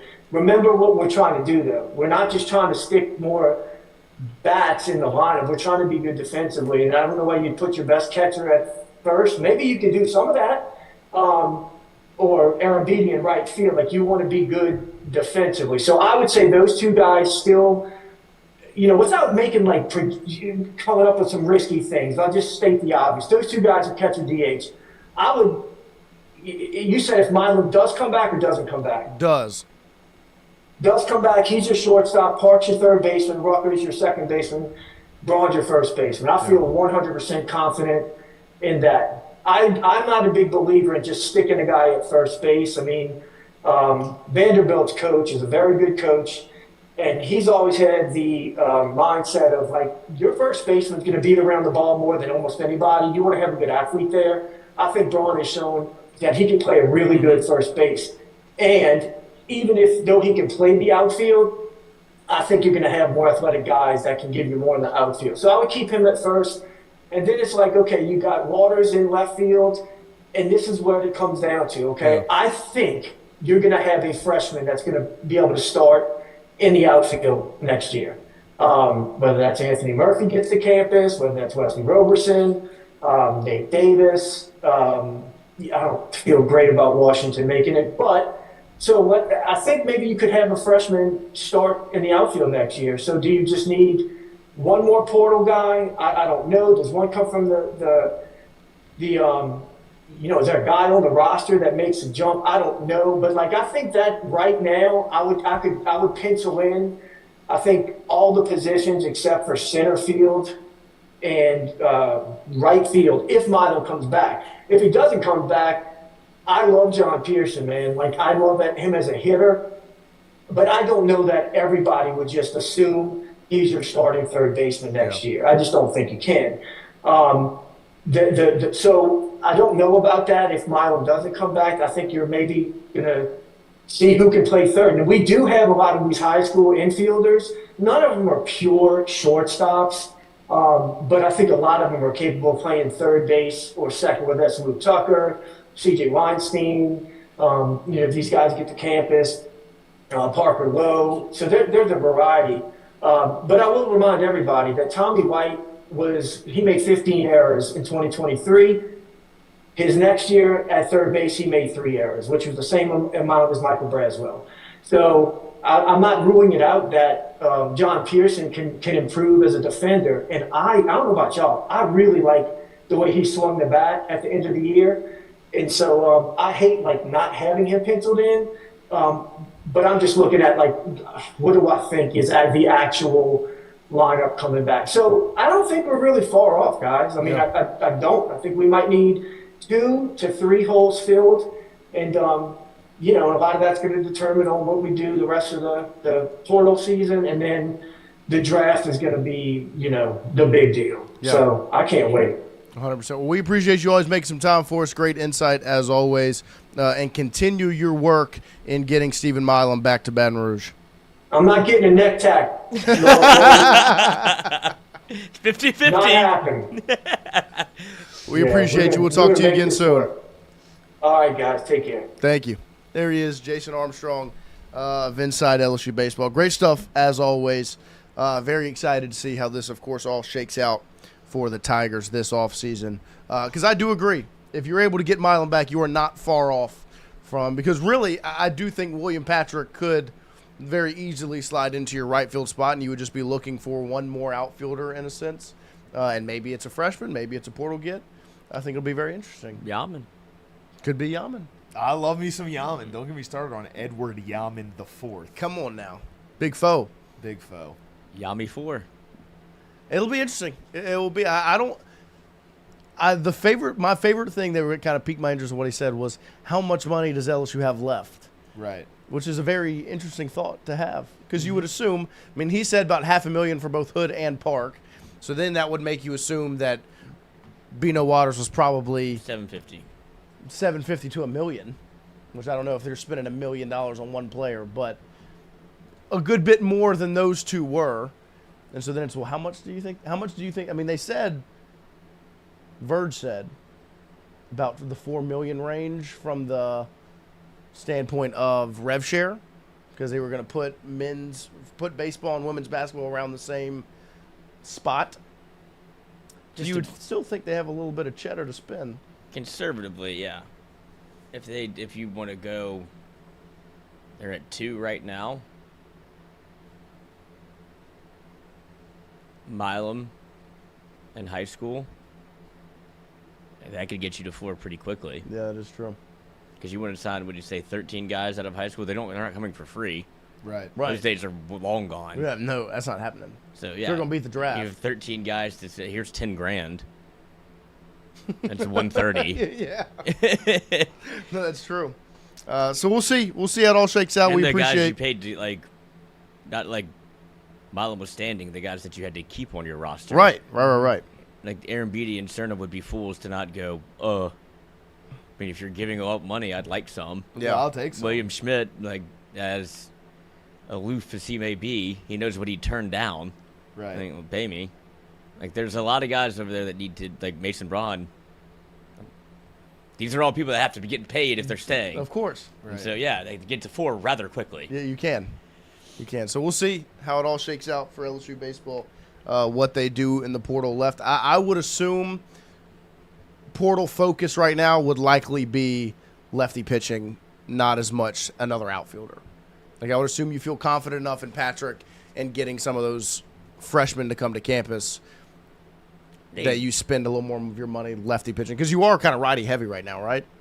Yeah, you are mostly righty heavy. I love I thought it was Sucky, the dude from UConn was his name, but I guess it's Suchi. But I mean, that would be a massive get. But again, I don't know how much money they have left. Yeah. I mean, he was the Big East pitcher of the year last year. Right. He's like a top 10 guy in the portal, so he might be a little bit out of their price range. What I'm interested to see is, I don't know exactly how it all works. The only person that could answer this would be Jay Johnson. Is how does the money work with a guy like Jake Brown, who still has the chance to come back? It seems like he's leaning more towards the draft. Do you have money set aside for him? Is there a certain point where, as Jay Johnson, do you say, okay, we're going to have to commit this money elsewhere because it seems like you're not coming back? It seems like he probably wouldn't do that. Yeah. And then even Curiel, crazier things have happened. I don't think Curiel's come back. That's not what I'm saying. I think he's going to go to the draft. But how does the money work? Do you have that money set aside for him just in case? And then, let's say Jake Brown and Curiel end up going to the draft, and now does that free up a little bit of money? Does that go towards portal guys, or is the portal closed by that time? Or is it all transfers? Is it freshmen? I don't know how it all works. No, I do agree. I think it's left-handed pitching. If there's an outfielder they feel good about that they can get for a good price, I think the two to watch.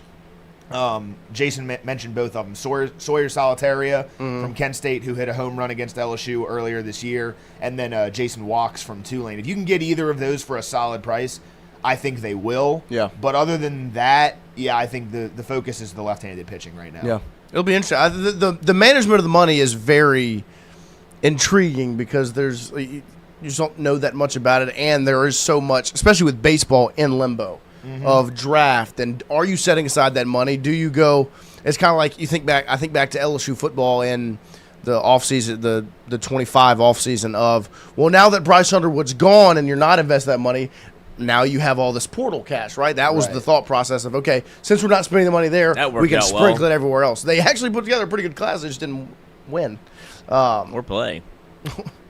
And so then it comes down to, okay, so if Brown and Curiel, the money maybe you had set aside, if you have it set aside, they do leave for the draft. Now do you have more money to spend in the portal? Who's left? How do you play the time game? All very intriguing.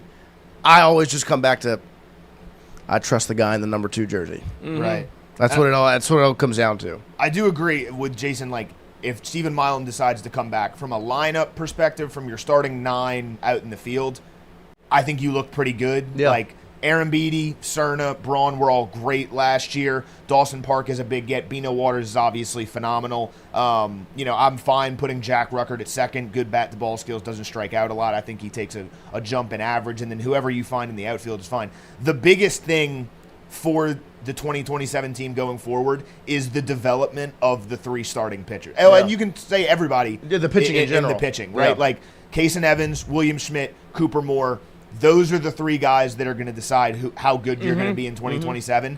If they don't take that next step, and it's a lot of the same of what we saw last season, the lineup can score 10 runs a game, you're not going to win a national championship. Those 3 guys have to – and look, I still like William Schmidt. I think he took a sizable step from freshman to sophomore year. You got to take another one. You just got to take another one. Yeah. I think he absolutely can do it. Kason, whether it's in the bullpen, the starting rotation, take another step. Cooper Moore, I think Cooper Moore was fine. He just stay healthy. Yeah. No, I mean, I think that is the intriguing aspect of this team is the how much does because if I was going to associate, I mean, there's a handful of things to associate the drop-off this past season. You did not see a leap in the freshmen to their sophomore year from a pitching standpoint. I mean, if we think back to the 4 freshmen, right, you saw a jump for Schmidt. He improved. You saw Kason Evans go into a different role, but he ended the season on an extremely high note, maybe his second best outing because, I mean, he dominated against, what was it, Oklahoma earlier in the year. Second best outing of the year was his last one. And then it was Rizzi and Cooper Williams who both took regress, a step back, right? And so it's, okay, well, can you get Paz to take a leap? Can you get Ricken to develop and get better? Because if they do, that's huge for you, right? Can Schmidt and Evans both take a jump and move forward? Cooper Moore, how does he come back from injury? All of those things are very, very important, extremely important for LSU baseball success because essentially it's kind of what it comes down to. Is it comes down to can you pitch it? And when you talk about adding left-handed pitchers,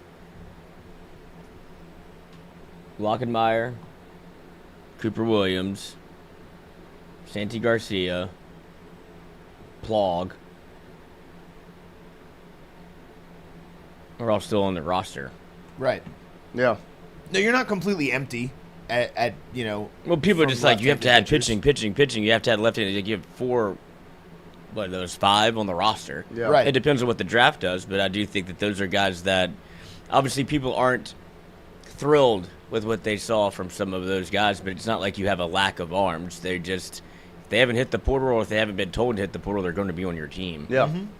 For sure. No, that's for sure. So it'll be very interesting to see how it all shakes out. But I think I do agree with White. That's where the pressure's at, is you're looking at the pitchers to step up, to get better, and of course go from there. Oh, what we got? Omar the Tiger, thank you, sir. 2 claps for Omar the LSU Tiger. Ready? Meow meow. Have y'all mentioned the free $25 World Cup bet on FanDuel? All the U.S. has to do is take 1 shot tomorrow against Paraguay. That's a great I'm reading over it right now. He says, we are offering all, this is via our friends over at FanDuel. I'm at the sportsbook.fanduel.com website right now. We are offering all customers a super boost for USA's first FIFA World Cup match against Paraguay on June 12th, 2026. Click claim now to receive your profit boost token. For this super boost, we are offering plus 100 odds for the USA to take one or more shots in the World Cup match against Paraguay on June 12th, 2026, which is tomorrow. Use your profit boost token on the USA to take one or more shots.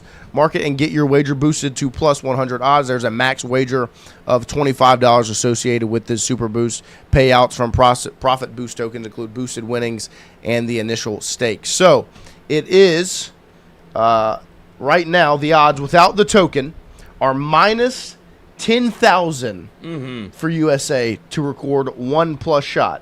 You use the token, boom, plus 101, which is 20. And if you use the up to $25 to win $25. So you leave with $50. Actually, $25.25 if I want to get real into the brass tacks of this. But there you go. VR friends over at FanDuel for the World Cup game tomorrow. Match tomorrow, USA versus Paraguay. You can use that token to bet up to $25 to win up to $25. If you bet only $10, guess what you win? $10 more. So it is essentially, I would assume, a pretty likely bet for you to take because the odds are minus 10,000 for this to cash. So if you are feeling good, I'm going to do it right now as we're talking about it. I'm going to put $15 on it so I can leave 25. With 15 more bucks. You got to do 25. I got to do 25? Yeah. It's free money. It is. No, well. Now I can't do 25 because you just said that. Do you understand how, to take one shot? It's not a shot on target. It's to take one shot. That's right. I did it. I did 25. There you go. Love that. 25 on it for the U.S. to take one shot. Can I take the You got to take one shot. Ultimate Sports South, $20 super chat, 20 claps. Ready.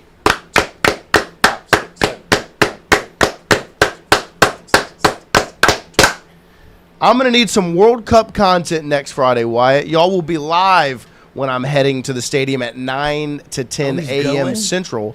Gates open at 11 for USA versus Australia. Wyatt, I'll be at the pub in my Chicharito West Ham jersey. This is my boy from today for the first game of the tournament. Is that the pub? Whatever the bar we went to for the Champions League final. This is my boy. Is it like O'Leary's? I thought it was Finn McCool's. I have no idea. I was the one there. I should know. Yeah, shout out. We'll do some World Cup content for you. I got you. This is the Booksack man? This is Booksack man. You'd be such good friends with him. He did try to kill Poggi.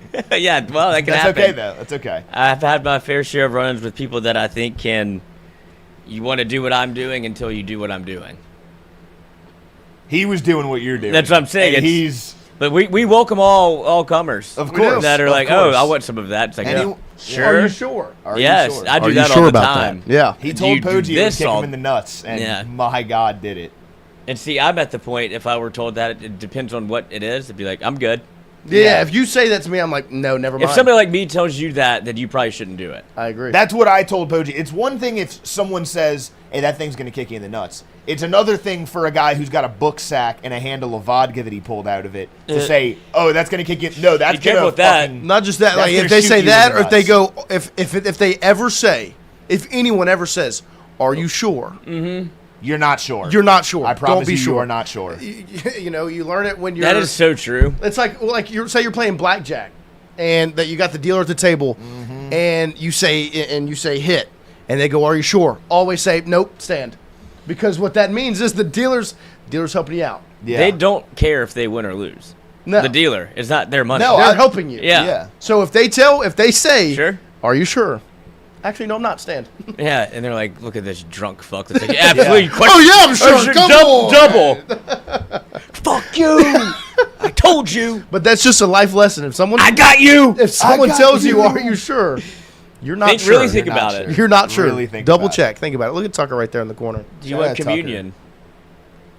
Yes. Are you sure? No. Oh. He's tuckered out. He's tuckered out. My dad says that all the time. Yeah, well, Look smart at you! man. Look at you, Master Casey. of comedy. Look at you. He and is Casey. funny. He's charging your dad, charging his. That was unbelievable. He's got What did he do? He's charging a portable charger, right? Okay. And instead of plugging it into the wall in our house to charge it, he used his portable solar panels, which he has. It's like this folder. It folds out and it's solar panels. He puts that outside and charges the portable charger with that. Oh, hell yeah. That's what I said. That This is is awesome. That is awesome, yeah. Yeah, it just goes to show I don't use these portable sun panels ever. You know, that is something that's like, oh, I bought these. Like, fucking, like, I need let my me another- use them. Yeah, I need this my is portable cool. charger for my portable charger. Yeah. And he thinks that's funny. That is funny. That's awesome. He's literally turning sunlight into phone battery. Yeah. That's fucking technology. I That mean, is but cool the as thing shit. is, you're at home. Uh-huh. Plug it into the wall. Uh-uh. Nope. I'm gonna Hey, use that energy bill is going up a little high. I'm gonna use these portable solar panels. And sit out here and Which is also just a hilarious thing to purchase.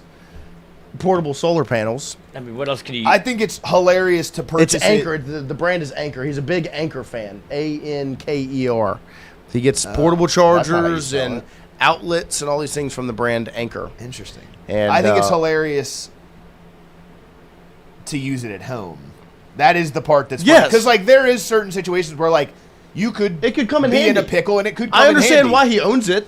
But then to be like, Don't use it at home. I assume he's never mean, used that- it before. It's that situation where you Right. need it has never come. He's like, Right. right, I'm gonna fucking do it at home. And I get, like- make sure these work. Yeah, test this out. Make sure this funny. thing's still good to go. That is Did awesome. it work? Yeah, I mean it worked. Like because he How was long getting did ready. it take? He goes out. Because he travels a good bit, and so he always keeps it with him in his backpack when he's traveling for work and such. And it was just like I just walked out. I'm leaving, so I walk outside, and I just see on our back patio the solar panels on the ground charging a portable charger. Yeah, that's awesome. And I was just like, this is unbelievable. That is pretty cool. Much more work than it needed to be. It's literally, yeah. There's outlets inside plugged into the wall. Or the sun. The sun, yeah. You know, I'm using the sun. You know, you guys just don't get it. Yeah, you don't get You it. guys don't understand what's going on. out Whenever here. that apocalypse hits, I'll be ready. I'll be ready. You won't be though. I did see some over/under win totals came out for SEC football teams via one of the competitors. Don't go bet these because it's not FanDuel. You should always bet with FanDuel. I will say sneaky. Just one quick thing now that FanDuel's on my mind. Sneaky thing to maybe sprinkle a couple bucks on to gamble responsibly with is OG Anunoby Finals MVP. Right now, Jalen Brunson is still the favorite, and I understand why. But OG has put together two excellent games back to back. And of course, hits the game winner last night. Because you texted this last night. I wanted to check the Plus odds, 310 odds right They were now. locked at the time. Plus 310 right now. Damn, I just got my Because last if you $25. remember, right, like in 2015 when the Cavs lost to the Warriors, Yes. Iggy wins Finals MVP, even though ultimately he didn't do anything. But Right. it was the storyline of it all. I mean, OG Anunoby is playing the best basketball in the New York Knicks right now. Right. And, of course, hits one of the biggest shots, and even though it was a tip-in Knicks basketball history. Yeah. He, last night, was 10 of 15 from the floor, 7 of 9 from 3, and had 33 points. I want to say he had 29 or 30 That's in what I'm about game to check 3 right also. now. Game 3, so what he did before he followed it up with 33 points and a game winner, he was 9 of 13 from the field with 28 points. Right. Those are big-time performances back-to-back, and I know Brunson is the star of the show, and he scored 32 last, a couple games in game 3, and he had a good game last night from a point standpoint, but the efficiency of his points have not been the most impressive. I think he was 11 of 25. Game 3, he was 12 of 25 last night. So his numbers statistically from a point standpoint look good, but the efficiency in which OG Anunoby is making them a better team is why I was like, you know what? It's worth the sprinkle 1,000%. because it doesn't always go to the best player, the biggest name. It goes to the guy that played the biggest role. And OG Anunoby is the only reason they won last night. I mean, he blocked the Fox layup and then came down the floor and Made the game winner. in addition to 31 other points. De'Aaron Fox just went from plus 75,000 to plus 60,000. So somebody just lost money. Yeah, a lot. Yeah, a lot of money they lost, Lots of actually. money. Or they just changed it because, like, nobody is betting this. Yeah. Yeah. Well, I wonder why. Let me see if I Or can too find. many people are betting this. It's the only way it would go down. It'd have to go up to 80. Yeah. I guess maybe too many people are betting it. And FanDuel has it the same as BetMGM. LSU's over and win total is at 8.5. Is the line, which has been pretty consistent over the last couple of years. LSU is sat at 8.5 wins. Oh, buddy, how many times for have the I lost money preseason. on that the last 2 years? Last year, definitely. Every time. I was like, "Are we kidding?" LSU's at 8.5, And then and they went 7-6. And because 8.5 feels, it always feels low. Such an FU. Yeah. It's like, and are we then kidding? but then because you think 8, and it's like, well, you have to win 9 because you're like, oh, you went 7-5 or whatever you Right. did. And like, oh, you're a game away, so you're 2 games away, and they don't count the bowl game. Right. And so it's like actually you were never even close. Mm-hmm. But I will do it again. You That's got to true. do it again. That's Have true. you placed your LSU baseball national championship bet yet? It's not out until the This Omaha one's wraps. over? Okay. Yeah. Oh, look, my dad's mother, shout out Milam in the chat. Be prepared always. As she raised KT Tingle to be prepared with his BP. solar panels and his portable charger. BBA. There's nothing if he's nothing if not BBA. prepared because he's got both the solar panels, right, and the portable charger. Right. Those are two things that can somewhat serve the same purpose. Mm-hmm. Shout out. Oh, now Shout out Ultimate Meemaw. Sports Thank you for South. watching. Stay ready so you don't have to get ready. That's There how you my go. mama taught me. My Paul, motto I'll tell you also- what, that man was ready at the pub the Who? other day. Ultimate Sports South? He was ready. I've never seen a motherfucker more ready in my life. That's true. See, I don't stay ready, but I can't get ready.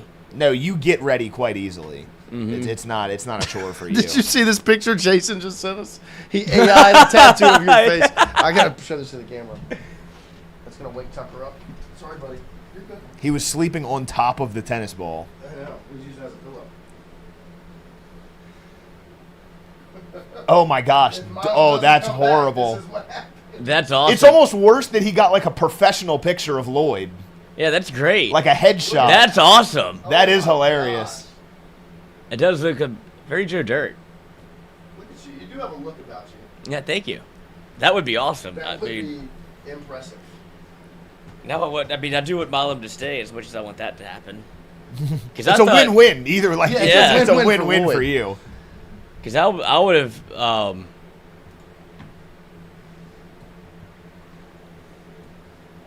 I can't walk and chew gum at the same time today.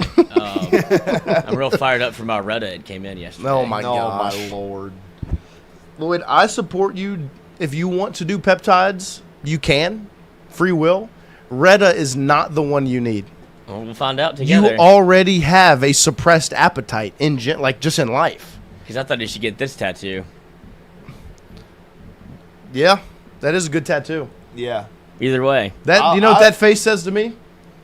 Oh, you're out to lunch. You're out to lunch. My phone's about to ring so hard. I'll tell you what, if Charles doesn't come in here and get these chips, they're about to be fucking gone. That's going to be a problem for him. He's got it. Yeah. Gage is fired up. You're getting on the Retta. Tucker, don't you chew on Christian that. is the one that talked me into it. That is true. That is true. But it's just Retta's just not the one you like. I got other ones. That's okay. Oh, I may have won the cricket war. Sabre. Oh, the cricket's gone? I don't know. Kevin, I'm not 100% rest in sure. peace, Kevin. I don't know though, because I was doing the document. I was laying prone. I was proned in my bed doing the document, right, on my laptop, and then just out of nowhere, I hadn't really heard him buzzing or chirping all day, and then I hear something buzz past my ear, and he literally just lands on my computer screen, like just random as hell, and I killed him. But I didn't hear any chirping all night last night. Wait, so say that again. You killed Kevin? I might have. I think I On killed You think you killed Kevin? No, on purpose. Fuck Kevin. He came into your room? Yeah. I think. I don't know if this is... Could have been Kevin's cousin I or also don't friend. know what a cricket looks like. It was a bug that looked different than like a mosquito. It didn't look like a mosquito. So you don't even know if it was a cricket. No, that's what I'm saying. I just killed a bug, and I'm just in my head, I'm thinking like... You've never seen a cricket before? Not really, no. Okay. Have you seen a Bug's Life? Yeah, but that's... That's a cricket. That's not a cricket. Christian's seen a cricket before. Oh. Yeah, it's Christian hit a cricket. Upside down.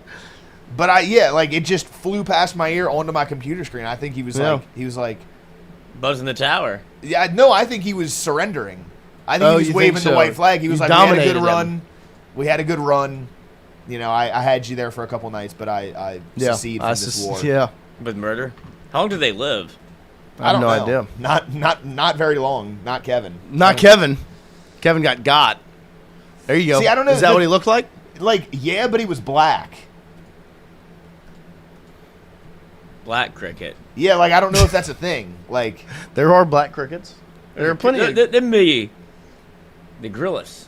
Gryllus. I killed him with my bare hands, too. Oh, did you? Yeah, I literally, fucking smashed... I almost, broke my computer. How'd you do it? Smashed my... Because you were excited? I went like that on my computer screen. And I got it. He was, right here. Wait, do it again? Yeah. Yeah. Yeah. Oh, be careful. Yeah. Oh. Okay. And so I got him, and then I took his head off of his body, and I put him up in the fan thing in the bathroom where I think he was. See, that does look, but it was really small. That's a huge cricket. That's what I'm saying. That is a big old cricket. It was much smaller than that. So that's what I don't know. I don't know. I expected him to be bigger, and I thought crickets were that shade of brownish yellow. I didn't think they were black crickets. Yeah. But I took his head apart from his body, and I manhandled this cricket. I put him up in the fan where I think he was chirping, just in case any of his friends want to come back. Yeah, he left a message. Yeah. Smart. Shout out Kevin though. We had a good. There you go. You had a good run. Good back and forth. I hope he's good dead. Run. Let's go 13 for 13 here on this beautiful Thursday morning. Kevin Schnall's retirement letter from. All right, saved. Let's calm down, buddy. Let's calm down. Can you read that for the class, Lloyd? These are. Can you read it as if you are Kevin Schnall? No, I'm not going to read this. This is a suicide note? Looks like it. I'm laughing at the fact that Kevin Schnall ChatGPT'd this and also did it to make it seem like he handwrote it. Right. What a piece of shit. That's poser.com. That's all he is. Yeah, I agree. Look, he even did to make it look like the ink ran out. On the signature in the same spot 3 times. That's crazy. That never happens. It looks this looks so real. My dad wrote a poem in high school that he kept that looks exactly like that. It's handwritten. I would love to see his handwriting. My dad's? No. Oh, it definitely doesn't look like that. No. Unless they actually tried. But I was just speaking of Kevin's. Speaking of Kevin's. Speaking of Kevin's. Old Kevin Schnall, new South Carolina head baseball coach. Look at this. Read this poem. Here. Oh, no, SRMC. It's all right. It is titled, Tucker. It's titled, My First Experience. The night was dark. The moon was high. We were all alone, just she and I. The air was cold. Her eyes were blue. I knew just what she wanted to do. Her skin was soft, her figure fine. I ran my fingers down her spine. I didn't know how. I did my best as I placed my hands upon her breast. Oh. Trembling with fear, beating was heart as she slowly spread her legs apart. It's all over. It's done now. My first experience milking a cow. Your dad wrote that? My dad got in trouble in high school. Yeah, of course he got in trouble for. Good catch. That was. I mean, it was greatly written. It was beautifully written. It was beautifully written. I found that a couple years ago. I was like, Shout Dad, out this is to- well written. As Shout much out as it Billy is funny. Vaughn. Well It written. is hilarious and it is well written. Yeah. Shout out my dad. Utterly ridiculous. Big Billy. Wow, you are on fire. You are on fire. Wade. What'd you say? Wade Jones. Wade Jones. Wading into these waters. Wading into these waters. It's nice to see that LSU can wade into Jones. these That's waters. funny. My first reaction is, and his name, of course, was Wade Jones. Wade Jones. That's probably that's top 5 clip of all time. The Wade Jones. I mean, it is Dwayne Wade, the most famous Miami Heat player ever. What was it? The mayor of Miami calls him Wade Jones. Well, it's just one of those all-time. Not only because of the situation that of course, it's that, but the fact that everybody is ready to cheer. Yes. And there's really nothing you can do to bungle it except that. And ruined it. Oh, and it's also the double down of, and his name, of course, is wrong. Wade Jones. We don't know who that is. Never heard of him before. Let's see. This one's going to be soccer, isn't it? Marcos Paz. Where? Oh. Bottom right. Socceroos. This could be our second Lo strike. Celso, Messi, Paz, McAllister are all Argentinian players. I want to say, yeah, Mexico City, Toronto, Philadelphia are all cities that host games. Where's Philly? Oh, there in the middle. Philly.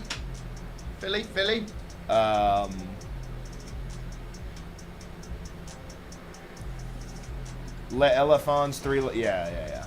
I think. Oh yeah, because the other one is Christian Pulisic. Do I orange. knew it was Pulisic. Do I couldn't remember orange. his name. Orange is the last one of this. Yeah, and then those are. I couldn't remember Pulisic's name, but I knew the LeBron James of soccer. Shut up. No, it is. I say that ironically because it is fucking stupid. It's so stupid. How was he that? Because he's American. He's like the best American player, but like ever. No, probably. I don't know. The U.S. sucks in soccer, so I don't know. Was it not David Beckham? Who's the American player? What was Clint his name? Dempsey? No, Yeah, Landon Donovan. That's the one I remember. And then what was the goalie's name? Tim Howard. Tim Howard. Those are the only two that I can really remember. Hope Solo. Did it solo, all by herself. Alex Morgan. Only one person in goal. Megan Rapinoe. Celebrity mashup. He's working on something in his mind over there. Yeah, he's thinking. I'm not. I hate when he does that because he goes silent for like 15 seconds. Yeah, because he's thinking of he says something. That would be, what's her name? Why can't I remember her name? That is Kate Hudson. Hudson. Kate Hudson, and then the dude is. I know what he's in. I don't know his name. What's he in?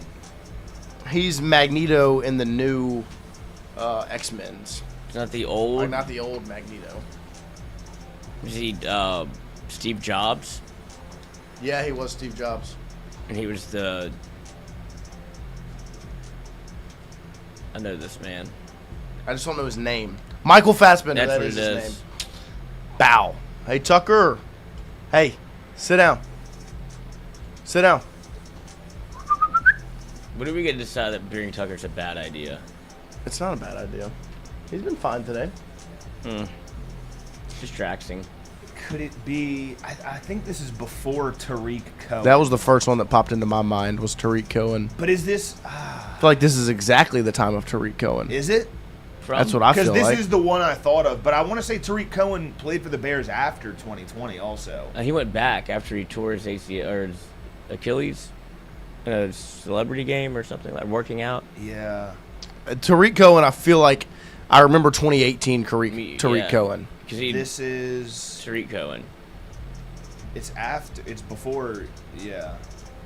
Yeah. Okay, cool. Okay, good. Oh. Oh, this is the. I don't know this. I mean, I feel like is this the finals? Because if this is the finals, it was I believe the Lakers had a lead and the Celtics came marching back. This was, of course, when the Celtics won it in 08. For the Lakers went back-to-back in 9-10. But was it the largest first quarter lead in NBA history when the Lakers blew that lead? I don't remember. But I do remember the Lakers having – the Celtics had the biggest finals comeback until last night. They said it last night. That's what it would be then. Nice. Soccer, here we go. Set to open. the 2026 World Cup against South Africa. Mexico defeated this European team and reigning champs in their opening group stage game of the 2018 World Cup. Germany. That was that was going to be my guess because I remember Germany winning it one year. Yeah, because they won in 2014. Bow. Bow, bow, bow. In the aftermath of World War II in 1946, the Hellenic Army took on the Democratic Army during the Civil War of this European Pat nation. McAfee. Sup, Pat McAfee. Pat McAfee. Oh gosh. Oh no. Oh no. Oh no. Oh no. It's No. gonna scan everything. Oh no. Okay, how do I close you away? 18, actually not bad. Lower than I would have thought. That's a sentence. It's no 11.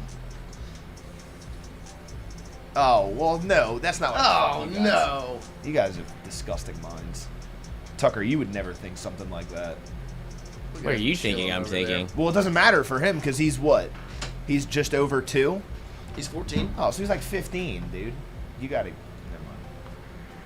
What's up, Pat McAfee? What's up, Pat McAfee? That other Pat McAfee, I hope, is alive somewhere.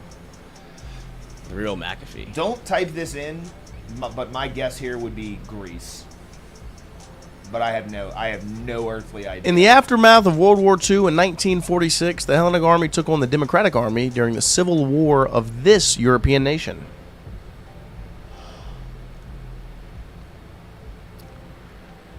Gage said, "Nah, mods, clip that. 18 lower than I thought." No. It is Greece. Good job, Wyatt. Is it actually? Yeah, Wyatt. Wow. Dude, I'm kind of smart. What's the age of consent The only in reason Greece? I thought about that. All right. Okay. Initially marketed towards stoners, this regional fast food chain introduced a popular late-night Munchie Meal menu Jack in in the 2013, Box. and it's still a staple today. That Munchie Meal, Goated. the Munchie Meal, The Munchie is Meal goes elite. hard. Oh, I It owe is them elite. so much A money. Munchie Meal at about 2 a.m. Oh, Is this a sexual innuendo?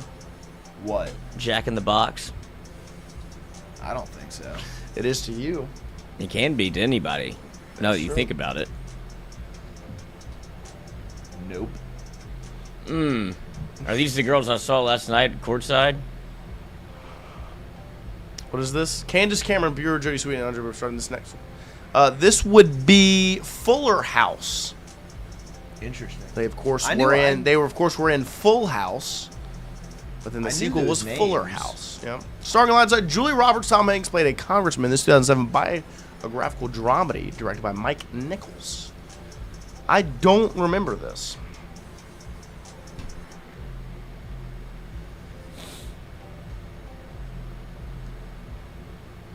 I've never seen this film. When did Tom Hanks play a congressman?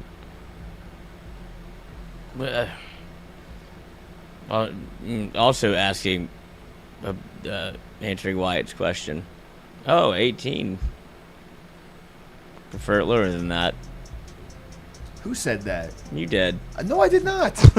I said lower than I thought, which is still bad and not what I meant, but you're making shit up. Charlie Wilson's War. Interesting. You knew this? No. I've heard the Music. title. 1, here comes the 2 to the 3 to the 4. Everybody drunk out on the dance floor. Mm-hmm. This is Tipsy by Jaquan. Yeah, it is. There you go. Now do it Why like you now hating sing it like you're from- Jaquan. Outside the club, you can't even get in. Let go. Are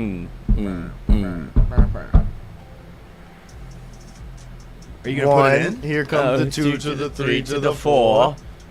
He gets Jamaican with Do it. I want you to do it. I don't know the words. Nah, whatever. Loser. Whatever. I want to do one thing before we close this out. Everybody drunk out on the dance floor.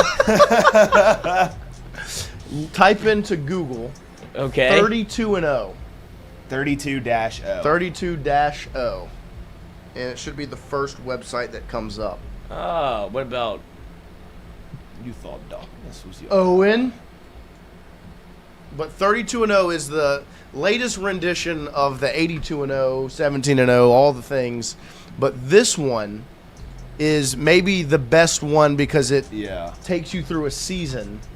4 to the 5 to the 6? It's very fun. Me and Wyatt were playing it quite often yesterday. Won 3 national championships. There you go. So go ahead and hit spin. So we've got the ACC from good. 2013 to 2016. I can't really see the names, but that's I'm going okay. TJ Warren. TJ Warren is a good one. I do love the Jabari Parker pick, but we can go TJ Warren out of NC State. See, what's your strategy here? Do you put him at the 3 or the 4? I go 4. I also would go 4. Put him at the 4. Because 7 rebounds, pretty good.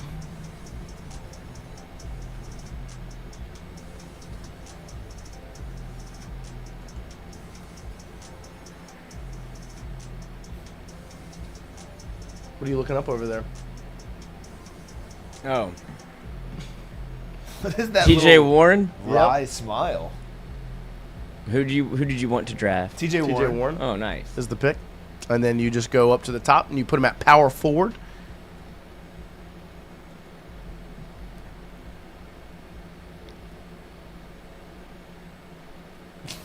I want you to go. Let me go. Let me go. I want to go.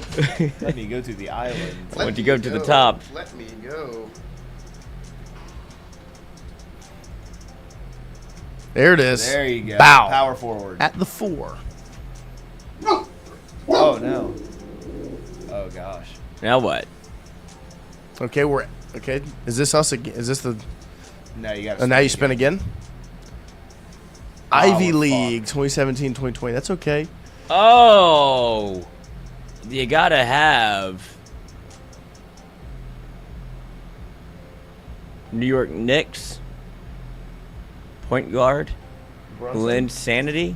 Oh, but Jeremy, he wasn't it's not 2017 and 2020. I would respin. No, we shouldn't respin. We shouldn't Oh, respin. I wasn't even using respins yesterday. Oh, well, that's where you failed. Yeah, that's why. Because part of me thinks to respin conference, but it is possible we get a worse conference. I would go Matt Morgan at the 3. So our guy from Cornell, putting him at the 3. Said she got a kid, but she got her tubes tied. I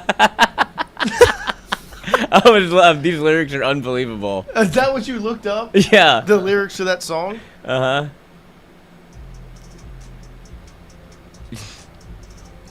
Man, gotta say that I'm rich. Yeah, single man, I ain't trying to get hitched. Look at wasted me, look at wasted on me, man, son of a bitch. You're unreal. This is awesome. What year was it, 2004? This song was fucking unbelievably hot. Hot.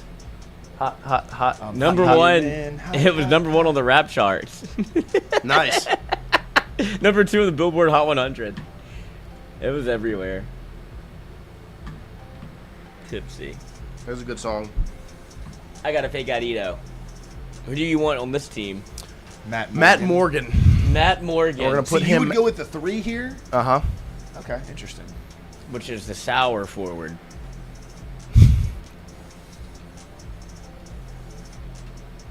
Missouri Valley. See, this is where you use your conference. You don't want AJ Green? Hell of a football player. Hell of a football player. You're not wrong. I wasn't using my respins yesterday, so I'll Could be leave this one King. up to you. Valparaiso. Crevassier McCauley. Let's go. Let's respin conference. Just makes me nervous because I don't want to get a yellow conference. How do I respin? I do know AJ Green. He is the shooter. Okay, good. Beautiful. Good respin. Good respin. Go Lucas Zach Arndt. Edey at the 5. Oh, yeah. Give me the big 7'5" guy. We should've Mountain done- West. Not mad at it. Not mad at it. Cockburn. Yeah, with Crevassier. Are you my daddy? What's up, Jared Lucas? It's got to be the top guy. Yeah, let's just go with the. Obi Ogbin? Nope. Let's go with the guy from UNLV, and we're gonna put him at the 2. Give me a point guard right here. Come on. Here we go. Here we go. Ben Simmons. I mean, that is the pick. I mean, Moody was really good, but do Ben Simmons just for the. We're 32-0 right now. That's not how it works. You could go era and try to get. You could. We could like go John era. Wall. We could go. You know what? Go era. Yeah, I don't want it. I don't want him I don't on my want Ben team. Simmons. We could go era. Colin Sexton, We young screwed it, but that's bull. okay. Colin Sexton, I'm okay with.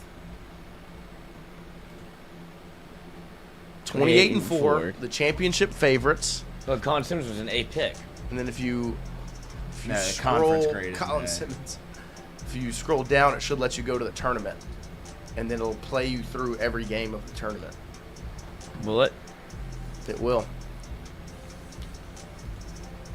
And then the green, yeah, we're a 2 seed. Okay. Okay.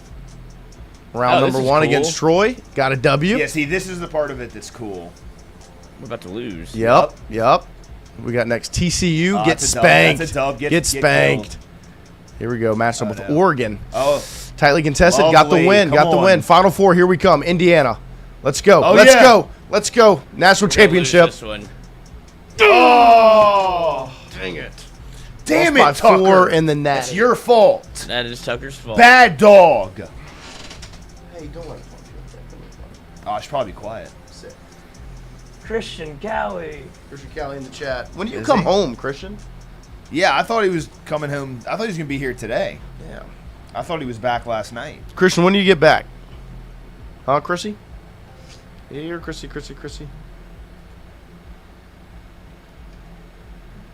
Feeling Chrissy. Oh, you called it, Wyatt. You did need to shut up. What's up? I said you called it. We did need to be quiet. Oh, yeah. That's on me. That's right. We That can all was all just of us. leave now. Goodbye.